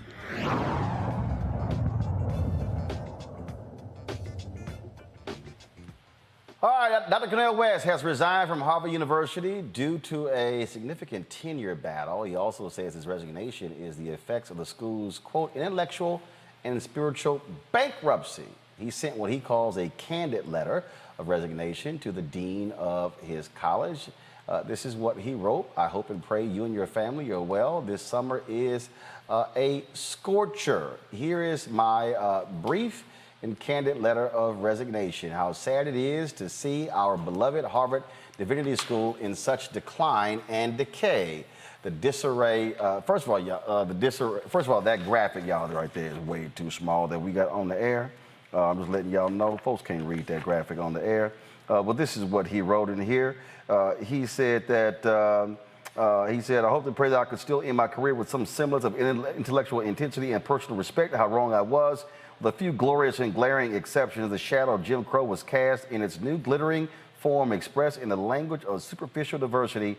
All my courses were subsumed under Afro-American religious studies, including those on existentialism, American democracy, and the conduct of life. No possible summer salary alongside the lowest increase possible every year. He laid out a number of other things in here. Dr. Cornel West joins us right now. Glad to have you back on the show, Doc. Brother, it's always a blessing to see you. I like that shirt you're wearing, A Alpha Phi Alpha. I'm talking about Martin King Jr. I'm talking about John Hope Franklin. I'm talking about Donna Hathaway and Duke Ellington. But that's just a few of the brothers. Roland Martin, Clifton West, my father, Cornel West, myself. Good to see you, my brother. Well, you know it. Knowing you on, that's why I went ahead and rocked the pinstripe black and gold today. Even got the matching pinstripe shorts, but it's all good. You got the pinstripe working, no brother. Yes, sir. Yes, sir.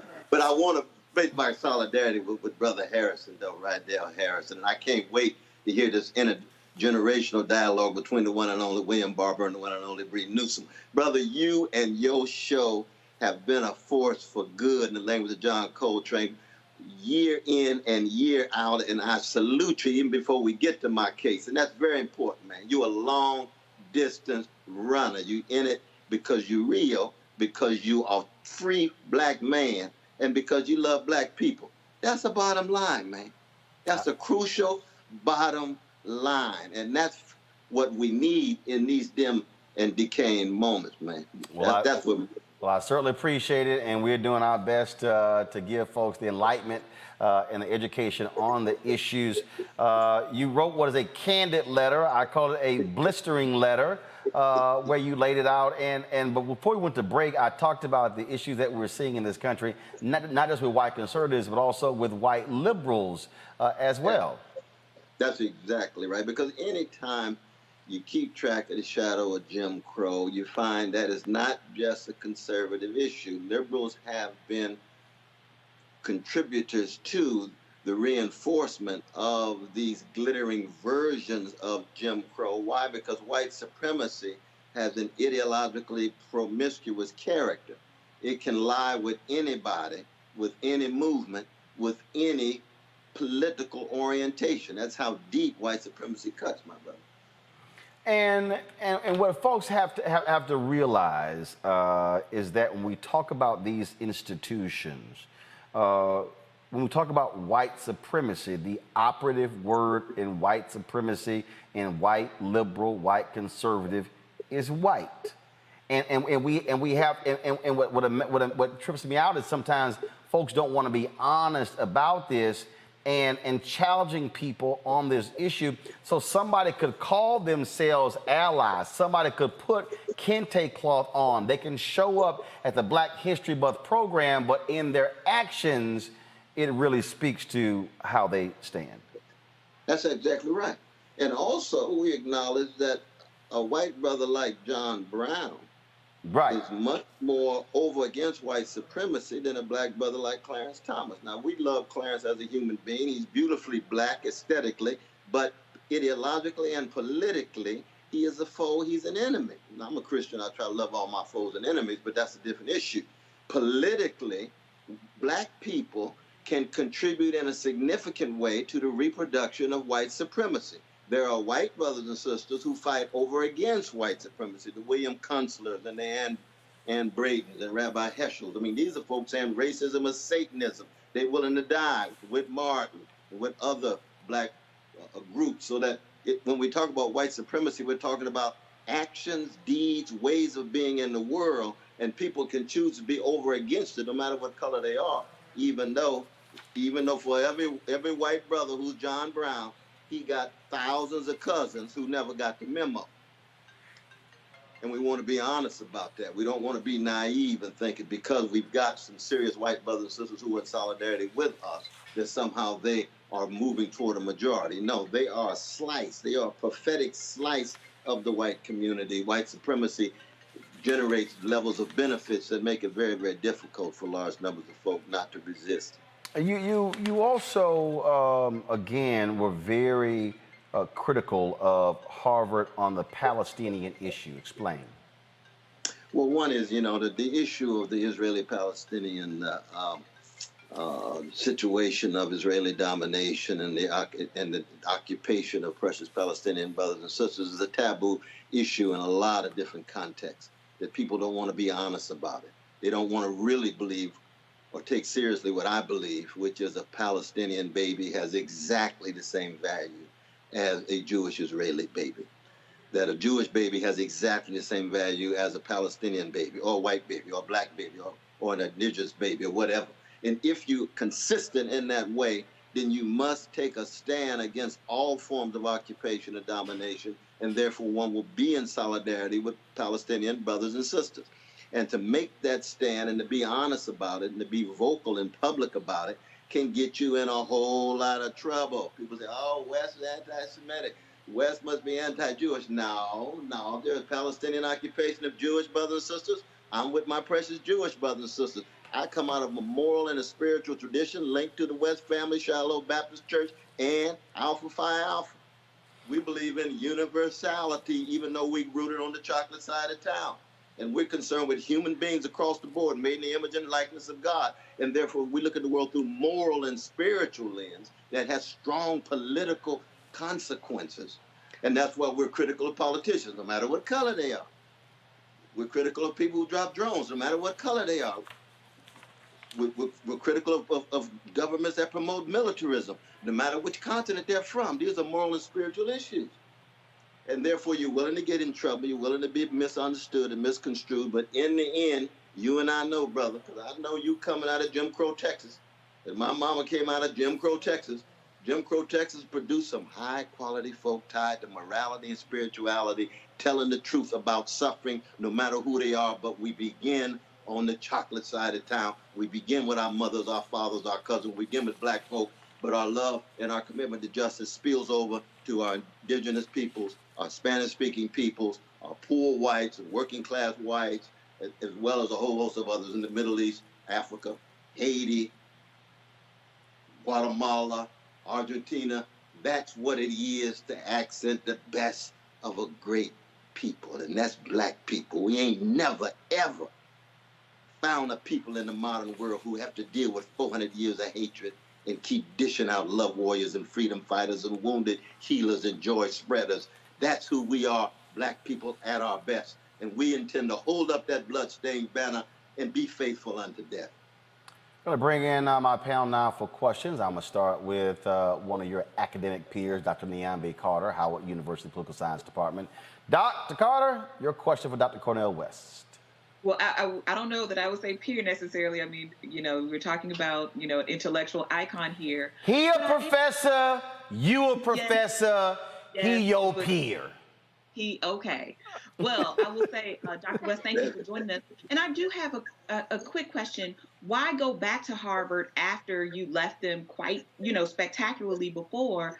And why take a non-tenured offer? Was there some other conversation that was happening that was not honored? I'm just curious. Yeah, it's a wonderful question. And you are a distinguished professor at a great institution. Now, we want to be very honest about that. Indeed. But all these universities, as you know, tend to be market-driven. They tend to be fearful of the unionization of their professors and others, and they have to be tied to donors and benefactors. So we all want to be realistic about universities across the board in the capitalist civilization. But I returned to Harvard because I was trying to create a certain kind of arc in my career that Brother Skip Gates and others, and Skip Gates and I, we got disagreements, but I love my brother. He's my friend. And he and Evelyn Higginbotham and others invited me back. And I said, well, we had such a good time before. Let me end up there. And so when they made the offer, I had assumed that over time I would be able to move back into a position that was in some sense commensurate with what I left. But I just thank God. And as you know, this is not really about me. This is about people, especially black folk in workplaces and colleges and universities all around the country who are not respected as they ought, who are too often devalued and dismissed, you see. And they get mistreated, and sometimes they got to go silently into the night. But I'm not going silently into the night, and I'm not speaking on behalf of myself.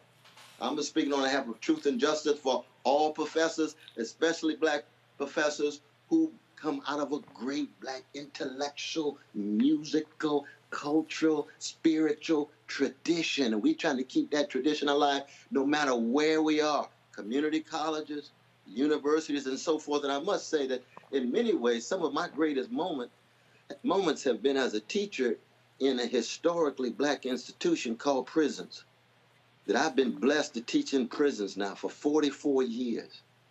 And to be pushed by those brothers, to be unsettled by those brothers, to be in dialogue with those brothers. We read Plato, Du Bois, we read St. Augustine, Toni Morrison, we read Samuel Beckett, and we listen to Curtis Mayfield, because I don't go anywhere without listening to Curtis Mayfield in the classroom. Why? Because he's a genius. Because he's talking about the truth, and the condition of truth is to allow suffering to speak. Because he always brings the tradition with him, that love supreme that his fellow musician John Coltrane was playing about. See, that's the tradition that we need to keep alive in these moments of spiritual decay and moral decrepitude. Thank you. Faraji Muhammad, your question for Dr. Cornel West. Dr. West, it is certainly an honor and a privilege to have the time to chat with you for a moment. I wanted to get your thoughts on this. We're really seeing we're in a unique time when black scholarship is really under attack, and you spoke a little bit about this. Should there be a mass movement of black intellectuals and scholars like yourself and others to move away from predominantly white institutions, PWIs, and take that brilliance to HBCUs to strengthen and add value to those learning institutions? Ooh, wonderful question, and I salute you, my young brother, because I'm telling you, one of the reasons why I exist as an OG is to make sure this rich tradition flows through the young brothers and sisters. Of course, the professor's a young sister too, but you look even younger than her, but we won't get into that right now. But the point is this, the question is this, that we need to go in places where we are respected and where we can be empowered. You see, now I don't believe that every black institution of higher learning is respecting black folk the way they are. They got to earn it. We know that they've produced some of the most magnificent figures, the Toni Morrisons and we can go on to the Stokely Carmichaels and others.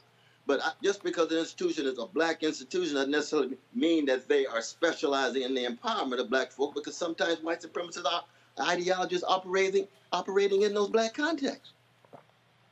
So I think, yes, I believe you're right. We need to go to places where we can empower one another no matter what. There's no doubt about that. And that includes the Howards and the Spellmans. My dear sister Ruth Simmons, towering leader, Prairie View. I was glad to be there just a couple of years ago. I'm here in Baltimore. I was just saying, I'm here in Baltimore. So you got the great Morgan State. You ain't lying with Peter Harvey. Peter Harvey is one of the finest legal minds in our time. He's a graduate of Morgan State, right? So dishing out high quality. But the question would be to make sure these are places that are welcoming and willing to embrace a whole host of different kinds of voices. There are some challenges in some of our great historic black institutions in terms of embracing a number of challenges, including some of the deeply leftist and Marxist ones. There have been times where black institutions have been very, very reluctant to bring in too many leftists. Why? Because they got people on their board of trustees that make it difficult for them to want to be too inclusive given the money flow. Now, this is not all black institutions, but what I'm saying is when you talk about the structural and institutional forms of black and white universities, you will find differences and you will find similarities. We haven't even got to talk about envy and resentment, which is a human thing, which is at work all the time. But the crucial thing is all black institutions at their best, make major contributions. And in that regard, I think the answer to your question is yes. Black institutions at their worst still create certain kinds of impediments and obstacles, even though it's just black folk. You see what I mean? So we can't just assume that just because you're at a black institution that somehow you doing this thoroughly black empowerment thing. Individuals can be committed to black empowerment, but whether the black institutions are committed, that's a larger question. Michael And that requires a whole larger discourse. I mean, you got a brother like my dear brother Craig Carr. You know, he's got the wonderful Afrocentric network. I was just part of that recently with Sister Karen Hunter, and both of them superb. And I'm sure you talk to Brother Carr, Professor Carr, distinguished professor. He's got his critique of Howard. Even though he's there at Howard, he loves black people in the same way others at Howard love black people. But there's a conversation, a dialogue, and a debate that takes place within black institutions as well. And we've got to learn from them. Michael Imhotep, your question. Dr. Cornel West, this is Michael Imhotep from the African History Network show. How you doing? Right. How you doing, my brother? Good to see you. Man. All right. You just mentioned mutual friend, Dr. Greg Carr. So let me ask you this question. Dr. Greg Carr, since you mentioned Afrocentrism and Afrocentric, if we go back to the early 1990s, there was a critique from Dr. Henry Louis Gates Jr. as well as you regarding Dr. Yosef Ben Yakinen and Dr. John Henry Clark. And they talked about this in Emerge magazine, the one with one of my teachers, Dr. Leonard Jeffries, on the cover. But there was a critique referring to them, I may not get the words exactly right, but as demagogues and pseudo-scholars, something to that effect. and I know you went on later to have a friendly debate with Dr. John Henry Clark as well after the NAACP summit around 1993. What was the critique in the early 1990s dealing with Afrocentrism, and do you still have that same critique today, or has it maybe evolved, or maybe you made some amends, or what have you? Right. No, I appreciate that question, though, brother. It's a very important question. Well, one is that, I said before that me and Brother Skip Gates are brothers and friends, but we don't speak the same language. See, I sat at the feet of John Henry Clark when he was head of Black Studies and Puerto Rican Studies at Hunter College every month for almost 4 years.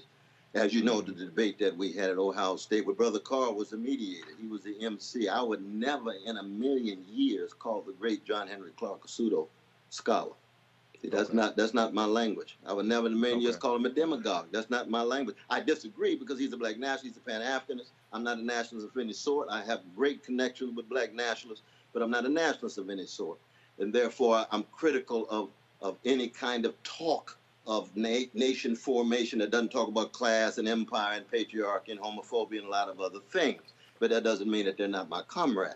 So that I'm glad I get a chance to clarify this, my brother. John Henry Clark is one of the great geniuses and giants of the 20th century, intellectually, politically, as Pan-Africanist, going all the way back to his Sunday school in Georgia, his formation, all the way back to his magnificent plays and writings and work with Malcolm X and so on. So the critique of Afrocentrism at that time, my brother, was, especially with Brother Leonard Jeffrey. Leonard Jeffries and I are brothers, that we've had public debates on and on and on. And his lovely wife, right there in New Jersey. Right, Dr. Rosalind.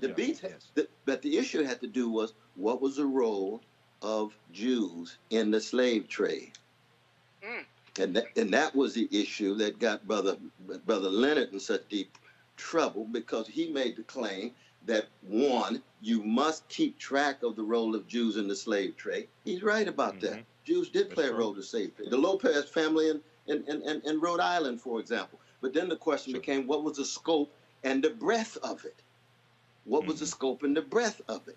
And there we had serious dialogue. And I was right there with Brother Leonard, arguing, telling him, yes, the role was there, but it was not as extensive as he thought. But people who said even to talk about Jews in the slave trade meant you were anti-Semitic, you were anti-Jewish. You say, no, that's just a way of not allowing black folk to be free enough to be critical of vicious Israeli occupation, not to be free enough to be in solidarity with Palestinian suffering. That's a moral and a spiritual issue again, you see?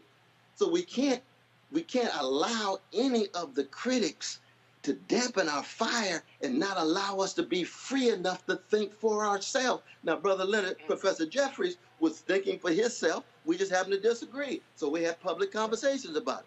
John Henry Clark came in to mediate, because John Henry Clark, no more than both of us put together in terms of historical knowledge of the slave trade and the Arab trade, the Arab slave trade that he would lay out so well and so on. So in that sense, I do want to make a distinction between Brother Skip and myself. Now, Brother Ben, it is a different situation there. Because there, I think it was Brother Skip who was using the language about Brother Ben. I've known Brother Ben since 1970. He used to come to my classes when I was with Union Seminary with James Cone and the others. And we, again, had major intense debates. And people said, well, he didn't have a huge university position there. No, he may not have been teaching at a college, but a college went through him. And so you take seriously what he has to say. And we had disagreements and our agreements in that sense. But I think the point you said that I'm trying to make here is that I don't believe in using the language of pseudo-scholars to great intellectual figures like a John Hope Franklin. I mean, like a John Henry Clark. John Henry Clark, who's like John Hope Franklin. Both of them giant. Exactly. All right, thank you for that. Dr. West, you talked about the arc of your career. You've been at Harvard, you've been at Union, and a number of other different places. But you spoke earlier about Dr. Ruth Simmons, who was doing some amazing things down at Prairie View A&M University. Would you go to an HBCU? And if you did, where do you want to go? If you had to pick 3 HBCUs that you would like to teach at, because you talk about, because I think it would be amazing for the students, for the faculty, for the staff, for the alumni, for someone of your scholarship to teach at HBCU. What three would be on your list? That's a wonderful question. You know, for 20 years, I did a black college tour every spring when I was head of black studies at Princeton with Sister President down there, that we had an exchange program where we brought up students from Morehouse and Spelman to Princeton, and Princeton went down to Spelman and Morehouse. And if I had a choice, it would probably be Spelman #1. I won't go into all the other dimensions of that, because I've had Eddie Glaude, I've had Mark Jefferson, I've had Paul Taylor, but students coming out of Morehouse who work with me as graduate students. But it would be Spelman and Morehouse together if I had a choice. It would be Prairie View right outside of Houston. And probably Alabama State. I've had magnificent experiences with folk in Alabama State. Now, my challenge is that I'm a California brother who does like to live on the East Coast, way up around New York, Harlem, Brooklyn, and so on. So the closest would be Cheyney State. The closest would be Lincoln University. I've been to all of these places.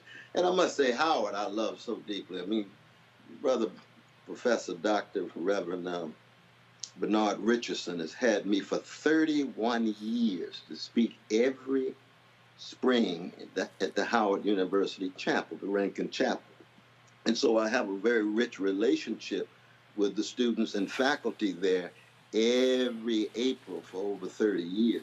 So those are part of my experiences that would lead me to highlight those three, I think, my brother. Okay, so at you, the moment, so you. At the moment, I'm going to be right on the edge of Harlem, living on 110th Street at Union Theological Seminary, and as I move into my 70s, I still want to keep swinging, because it don't mean a thing, and if it ain't got that swing, Okay. and that swing got that love and justice. But I gotta press you. I know you really like that East Coast, but you named three. So, yeah. And yes, although I'm a Texas A&M graduate, Prairie View is a part of the A&M system. So what you're saying is, if I made a call to Sister Dr. Ruth Simmons, and she's doing some amazing things, and if Dr. Ruth Simmons puts a hell of an offer on the table, could that pull you from the East Coast to come on down to Prairie View A&M University? Well, brother, I got to ask folk to pray for me on that one, though, because the move from Harlem to outside of Houston is a move for a brother who's 68 years young. I got you, but you had three on your list, and I'm just saying. I was looking at it through the lens of my heart. I mean, I love ATL. I love A-Town, right? Would I move to A-Town with my precious son down there? I get a chance to spend time with him. That's magnificent. Would I move to Atlanta from 110th Street? I need folk to pray for me on that now. Just go down to Spelman and Morehouse. Because you're talking about family. You're talking about loved ones. You're not just, just plopping down. But my heart. And then Alabama State. Now, oh, they got some good folk there as well. But what I'm saying is that we can be forces for good in whatever context we choose, and we must never downplay or devalue the richness and the magnificent contributions of our black brothers and sisters at historically black institutions of higher learning. Okay, all right. So let me narrow this down. And I know I got my guest from Oklahoma. Y'all just tell her, hold on 1 second. So, all right. So let's say, so you got Morgan State and Baltimore. That's 4.5 hours from 110th Street. That's true. Yeah. Everybody talk about Howard and the Mecca, okay? But you got Virginia Union. You got Virginia State, Norfolk State, you got Hampton. So let's say, okay, so if I call our Alpha brother who's the president of Morgan State. Yes. And if Morgan State put something on the table, could they lure Dr. Cornel West to Baltimore? Well, in the name of the genius Billie Holiday of Baltimore City, if I get a call from Morgan State, I'm going down to give a lecture, to be in dialogue, to learn and to present. Now, whether I stay for a year or 2 or 3, I'd have to have folk praying for me to check that out and see. But if I get a call, especially from my Alpha brothers, you know me, Brother Roland, I'm coming down. Okay, so all right. So if David Wilson, if Brother David Wilson made that call, because see, I'm trying to get you to one of these HBCUs. So I'm trying to work this thing out. Lord. I'm trying to work this thing, because they ain't nothing but a phone call. In fact, I'm looking for his number right now. I was gonna call him on the air. So Doc, you gotta understand that ain't nothing to me. That ain't a problem. So I'm just letting you know that's a phone call. But so there's a lot of HBCU folks watching. So how about that? I'm gonna do it this way. Okay, I'm gonna do it this way.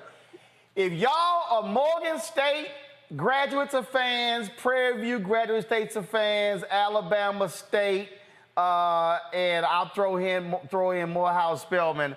I want y'all to start an online social media campaign to see who the most folk can vote to get them to campus. So I'm telling you, Doc, because I believe you talk about the arc of your career. I believe that everybody talk about Ta-Nehisi Coates and Nicole Hannah-Jones coming to Howard. Folks, look, you've had Pulitzer. Dwayne Wickham has brought 4 Pulitzer Prize winners to the School of Journalism there as well. And I have said this. And people thought I was lying. I said, we build this show and this company that we're building, I said, if we build this thing to a $50 million a year company, I said, every year, we will create a School of Communications on an HBCU campus with a $3 to $5 million a year donation. And I believe there are several, at least 5 in different parts of the country. To me, that's the level of commitment that we need, because I think what has to happen is we have to be able to take the knowledge, take the expertise, and build it, because I believe we got to have 1,000 Roland Martins, 1,000 Cornell West, 1,000 Niambe Carters in order for us to move to the next generation. Because I keep thinking generationally. And that's my thing. I'm not thinking singular because we all have an expiration date. We got to be thinking generationally when we talk about how to build our community. But keep in mind this, though. The last thing I would want would be to go down to a school and be some kind of marquee figure with money coming more my way than the money going to the professors who have been working there day in and day out, year in and year out, decade in and decade out. They have been the ones who have been producing the Roland Martins, the Irene B. Wesses, the Clifton Wesses. My parents went to Fisk. That they are the ones who love the folk enough, and that they deserve both the focus and the monies and the resources. The adjunct professors who are unionizing, we ought not to respond by crushing them the way they're doing at Harvard and too many other places. No, they need to be empowered. So it's not just about this one individual or a few individuals. It's about the magnificent faculty that has been there all of these years who produce. See, I got one for you. And the Roland Martins and I got one for you. The black sisters yet coming out of Spelman. I got one for you. So if they draw you as a part of it, you negotiate an increase for everybody else. See, Doc, I'm telling you. Look. Hey, let me tell you something right now. Look, I signed on to be a scholar in residence at Fisk. They got me doing 4 lectures. Fisk, I ain't coming there just to give 4 lectures. Yes. I got bigger plans. Y'all gonna know that when I get there. But they sent me the schedule. I ain't going just to give 4 lectures. I'm not gonna spend just 4 days. I got some other things I'm planning on doing. I'm just letting y'all know right now ahead of time, Fisk. So that's what I'm saying. That's what I'm saying, Doc. So let's. But they can even do that. They can do that without an older brother like me. They can say, look, Brother West, you come to give a lecture And as part of that, we're going to give a major investment in faculty to free them up time so that they're able to do more of the research, and at the same time put the students more and more center stage as the professors and the faculty are empowered financially, temporally, and so forth. In the end, that's much more important, man.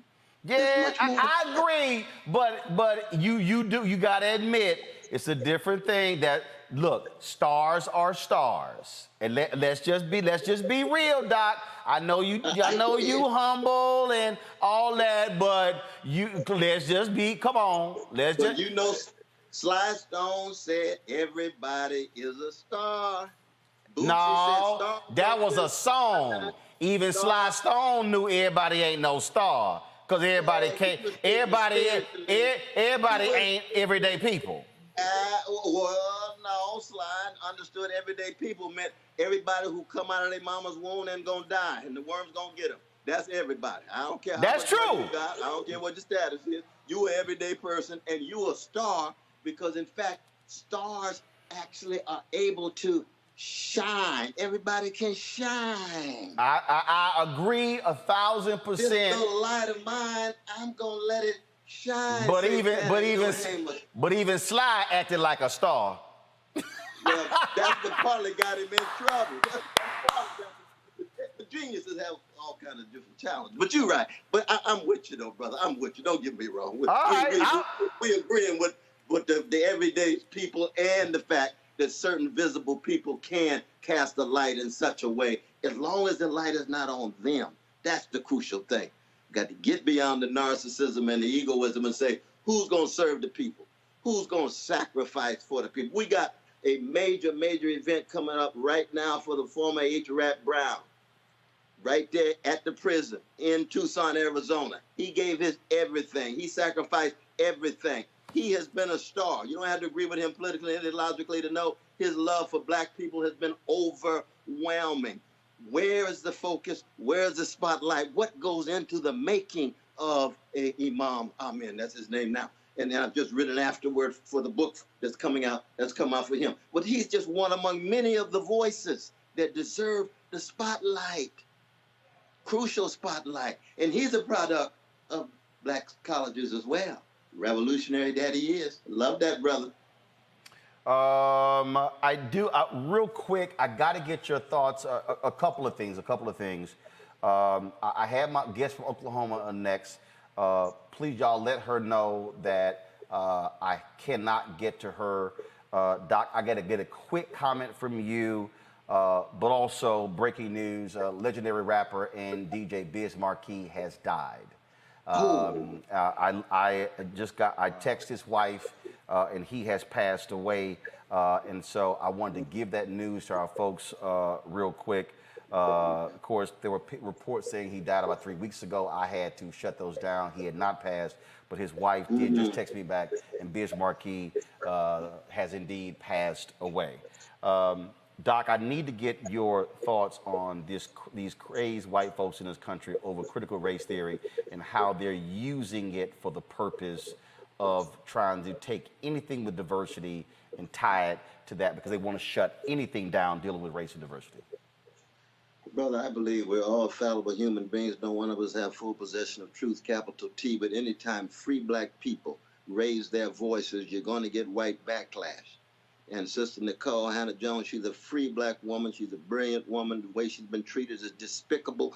And when she raises her voices along with the cacophony of voices in 1619 Project, that it must be not only taken seriously, but is a crucial, central part of any conversation about what America is, how it came to be, and how it is now. And you can't talk about that story without talking about the centrality of white supremacy, the centrality of predatory capitalism, the centrality of the land that was stolen from indigenous people, the centrality of the ways in which the economy develops, and the ways in which they have tried to dominate, subordinate, control black peoples, black minds, black hearts, black souls, and black organizations. So that anytime you get free black folk raising the quest for truth and the condition of truth is to allow suffering to speak, you're going to get white backlash, and much of it white supremacist backlash. That's what's happening now. We shouldn't be surprised, brother. Never be surprised by evil. Never be paralyzed by despair. We got to keep on pushing the way Curtis Mayfield taught us. Dr. Cornel West, it's always a pleasure to have you on the show. You're welcome back anytime. I always enjoy our spirited conversations. And folks, they're just as animated and intense off air as they are on air. Love you and your interlocutors and those wonderful voices. As you know, brother, anytime you call, I come running, my brother. I appreciate it, Doc. Thanks a lot. Take care. And I'll see you soon at HBCU. Oh, sounds good to me. We might have to get together at Fifth. We get together at Fifth for a little while. You know, matter of fact, I will text you, and they got me doing a lecture, but what the heck, I can make it a conversation between me and Cornel West, and let's do it, because we could do a dialogue alongside your lecture. All right, let's do it. All right. That'd be rich. Nashville. Jubilee Hall. Jubilee Hall. And then we can go to Sweats and eat afterwards. But brother, I'm gonna have a cognac in the name of Jesus. You know that. Well, I don't drink, so I'll be the one driving.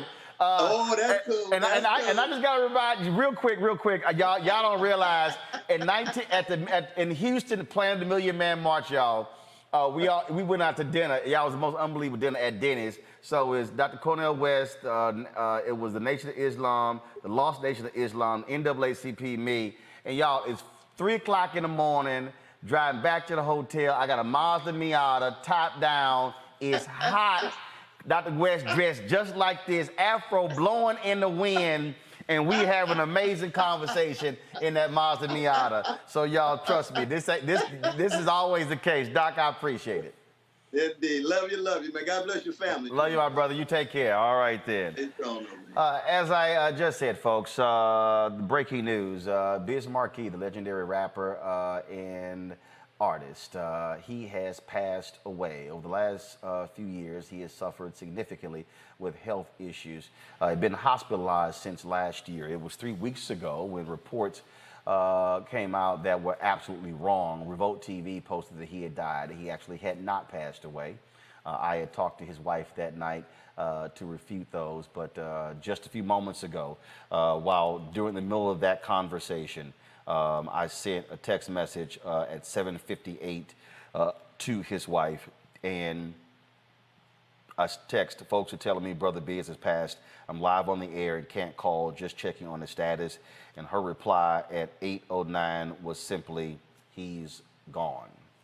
And so Biz Markie has passed away. Dr. Niambe Carter, earlier in the show, I did not want to overlook this, Doc. You also had mentioned earlier in the show that the civil rights pioneer, Gloria Richardson, passed away at the age of 99. Mm-hmm.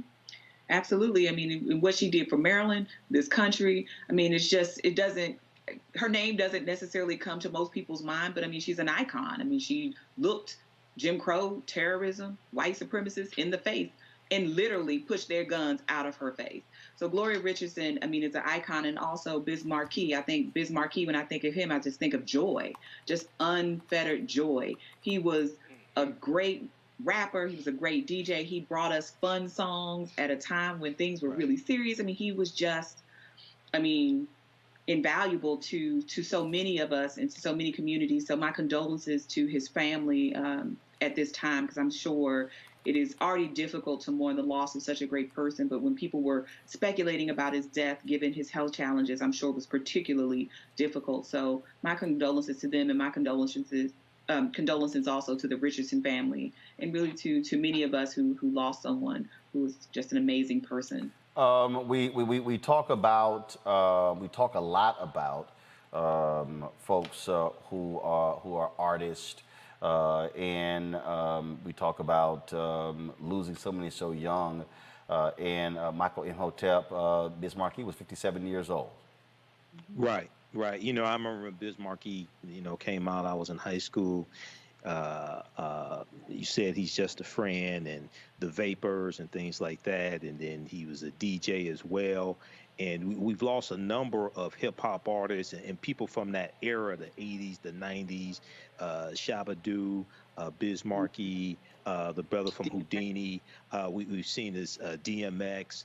And these are people under 60, many of them under 60 years old. We see passing away. So, you know, I remember a few weeks ago when the rumors came out and they were false, and I heard he was in a hospice, and you know, I was like, wow, you know, how did this happen? You know, I know he had health challenges, but he's in the hospice, so that told me that unfortunately the end is probably near if he's in the hospice. So yeah, you know, this is still, you know, very sad news as well. And then it also deals with why our health is so important. You know, I just turned 50 last month, and you know why our health is so important, especially as African American men also. But this is a big loss as well. I'm looking at I'm reading the story here from TMZ. So yeah, this is a big loss also. Faraji Muhammad. As well as Gloria Richardson. Associated Press has reported that an hour ago, then with Gloria Richardson passing away, 99 years old.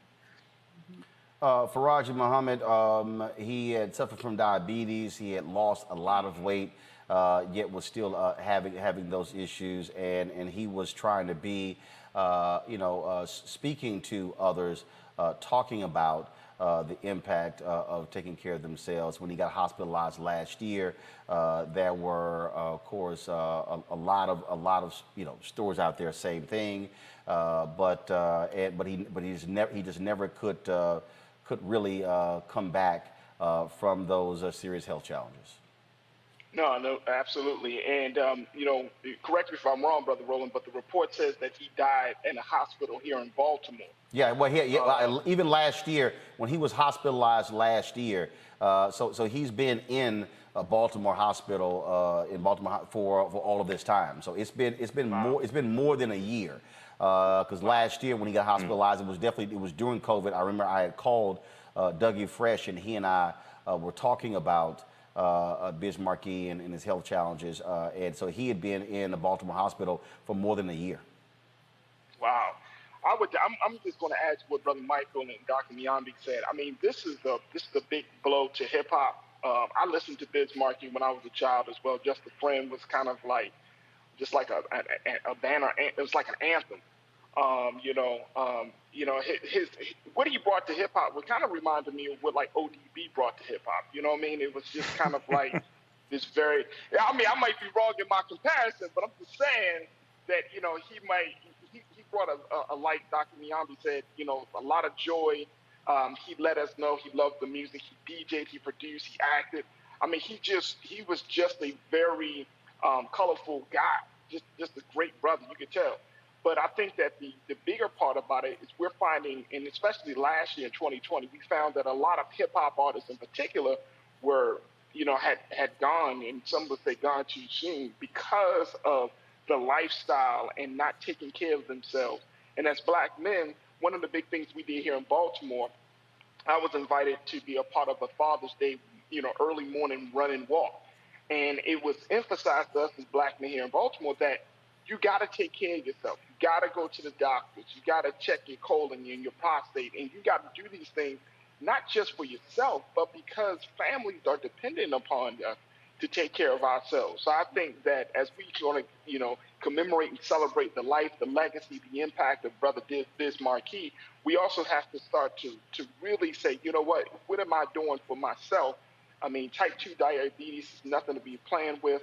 And as you said, Brother Roland, he was going in and out of the hospital. He's been staying in the hospital. But we can't allow a certain type of profession to dictate our lifestyle and really take care of ourselves, especially as we get older. I'm learning that as a young brother growing and maturing.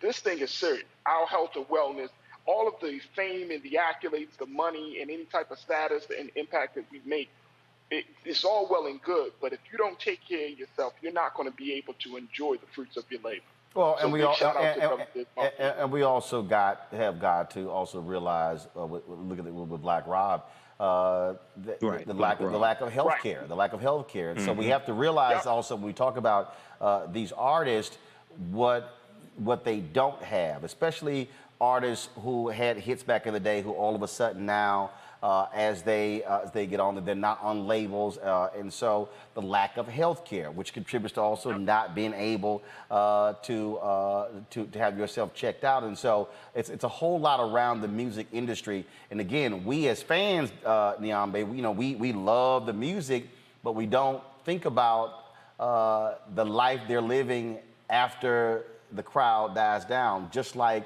former athletes. Exactly. And I think what Faraji talked about too was just, this sort of grind culture that we're in that tells Black men and Black women, work yourself, to the bone, work, work, work, work, work, but ignore all of these other things like rest, like regular medical checkups, like all of these other things that we know contribute to a long life. And I'm not certain what Biz Markie's health status was, but certainly type 2 diabetes is not uncommon in our community, but it's also something that can be managed with, a lot of different tools. And unfortunately, we have to say goodbye to, I think, many of our friends, right? We felt like he was our friend, like we knew him because of something, that is a chronic disease that many of us in our families or personally are fighting and dealing with. And it's not just, diabetes in this case, it's also high blood pressure, prostate cancer, all of these different things that are attacking our communities and attacking them in a more deadly fashion than other facets of our society. And I think this is a wake-up call to many of us that this is the time to start thinking about your health and start taking care of ourselves. Because oftentimes when we get to it, it may be, in fact, too late. Well, I'll say this here. He was certainly an amazing rapper, and anybody who went to a party where Biz Markie was DJing, you also knew it was not going to be a party where the DJ talked all damn night on the microphone.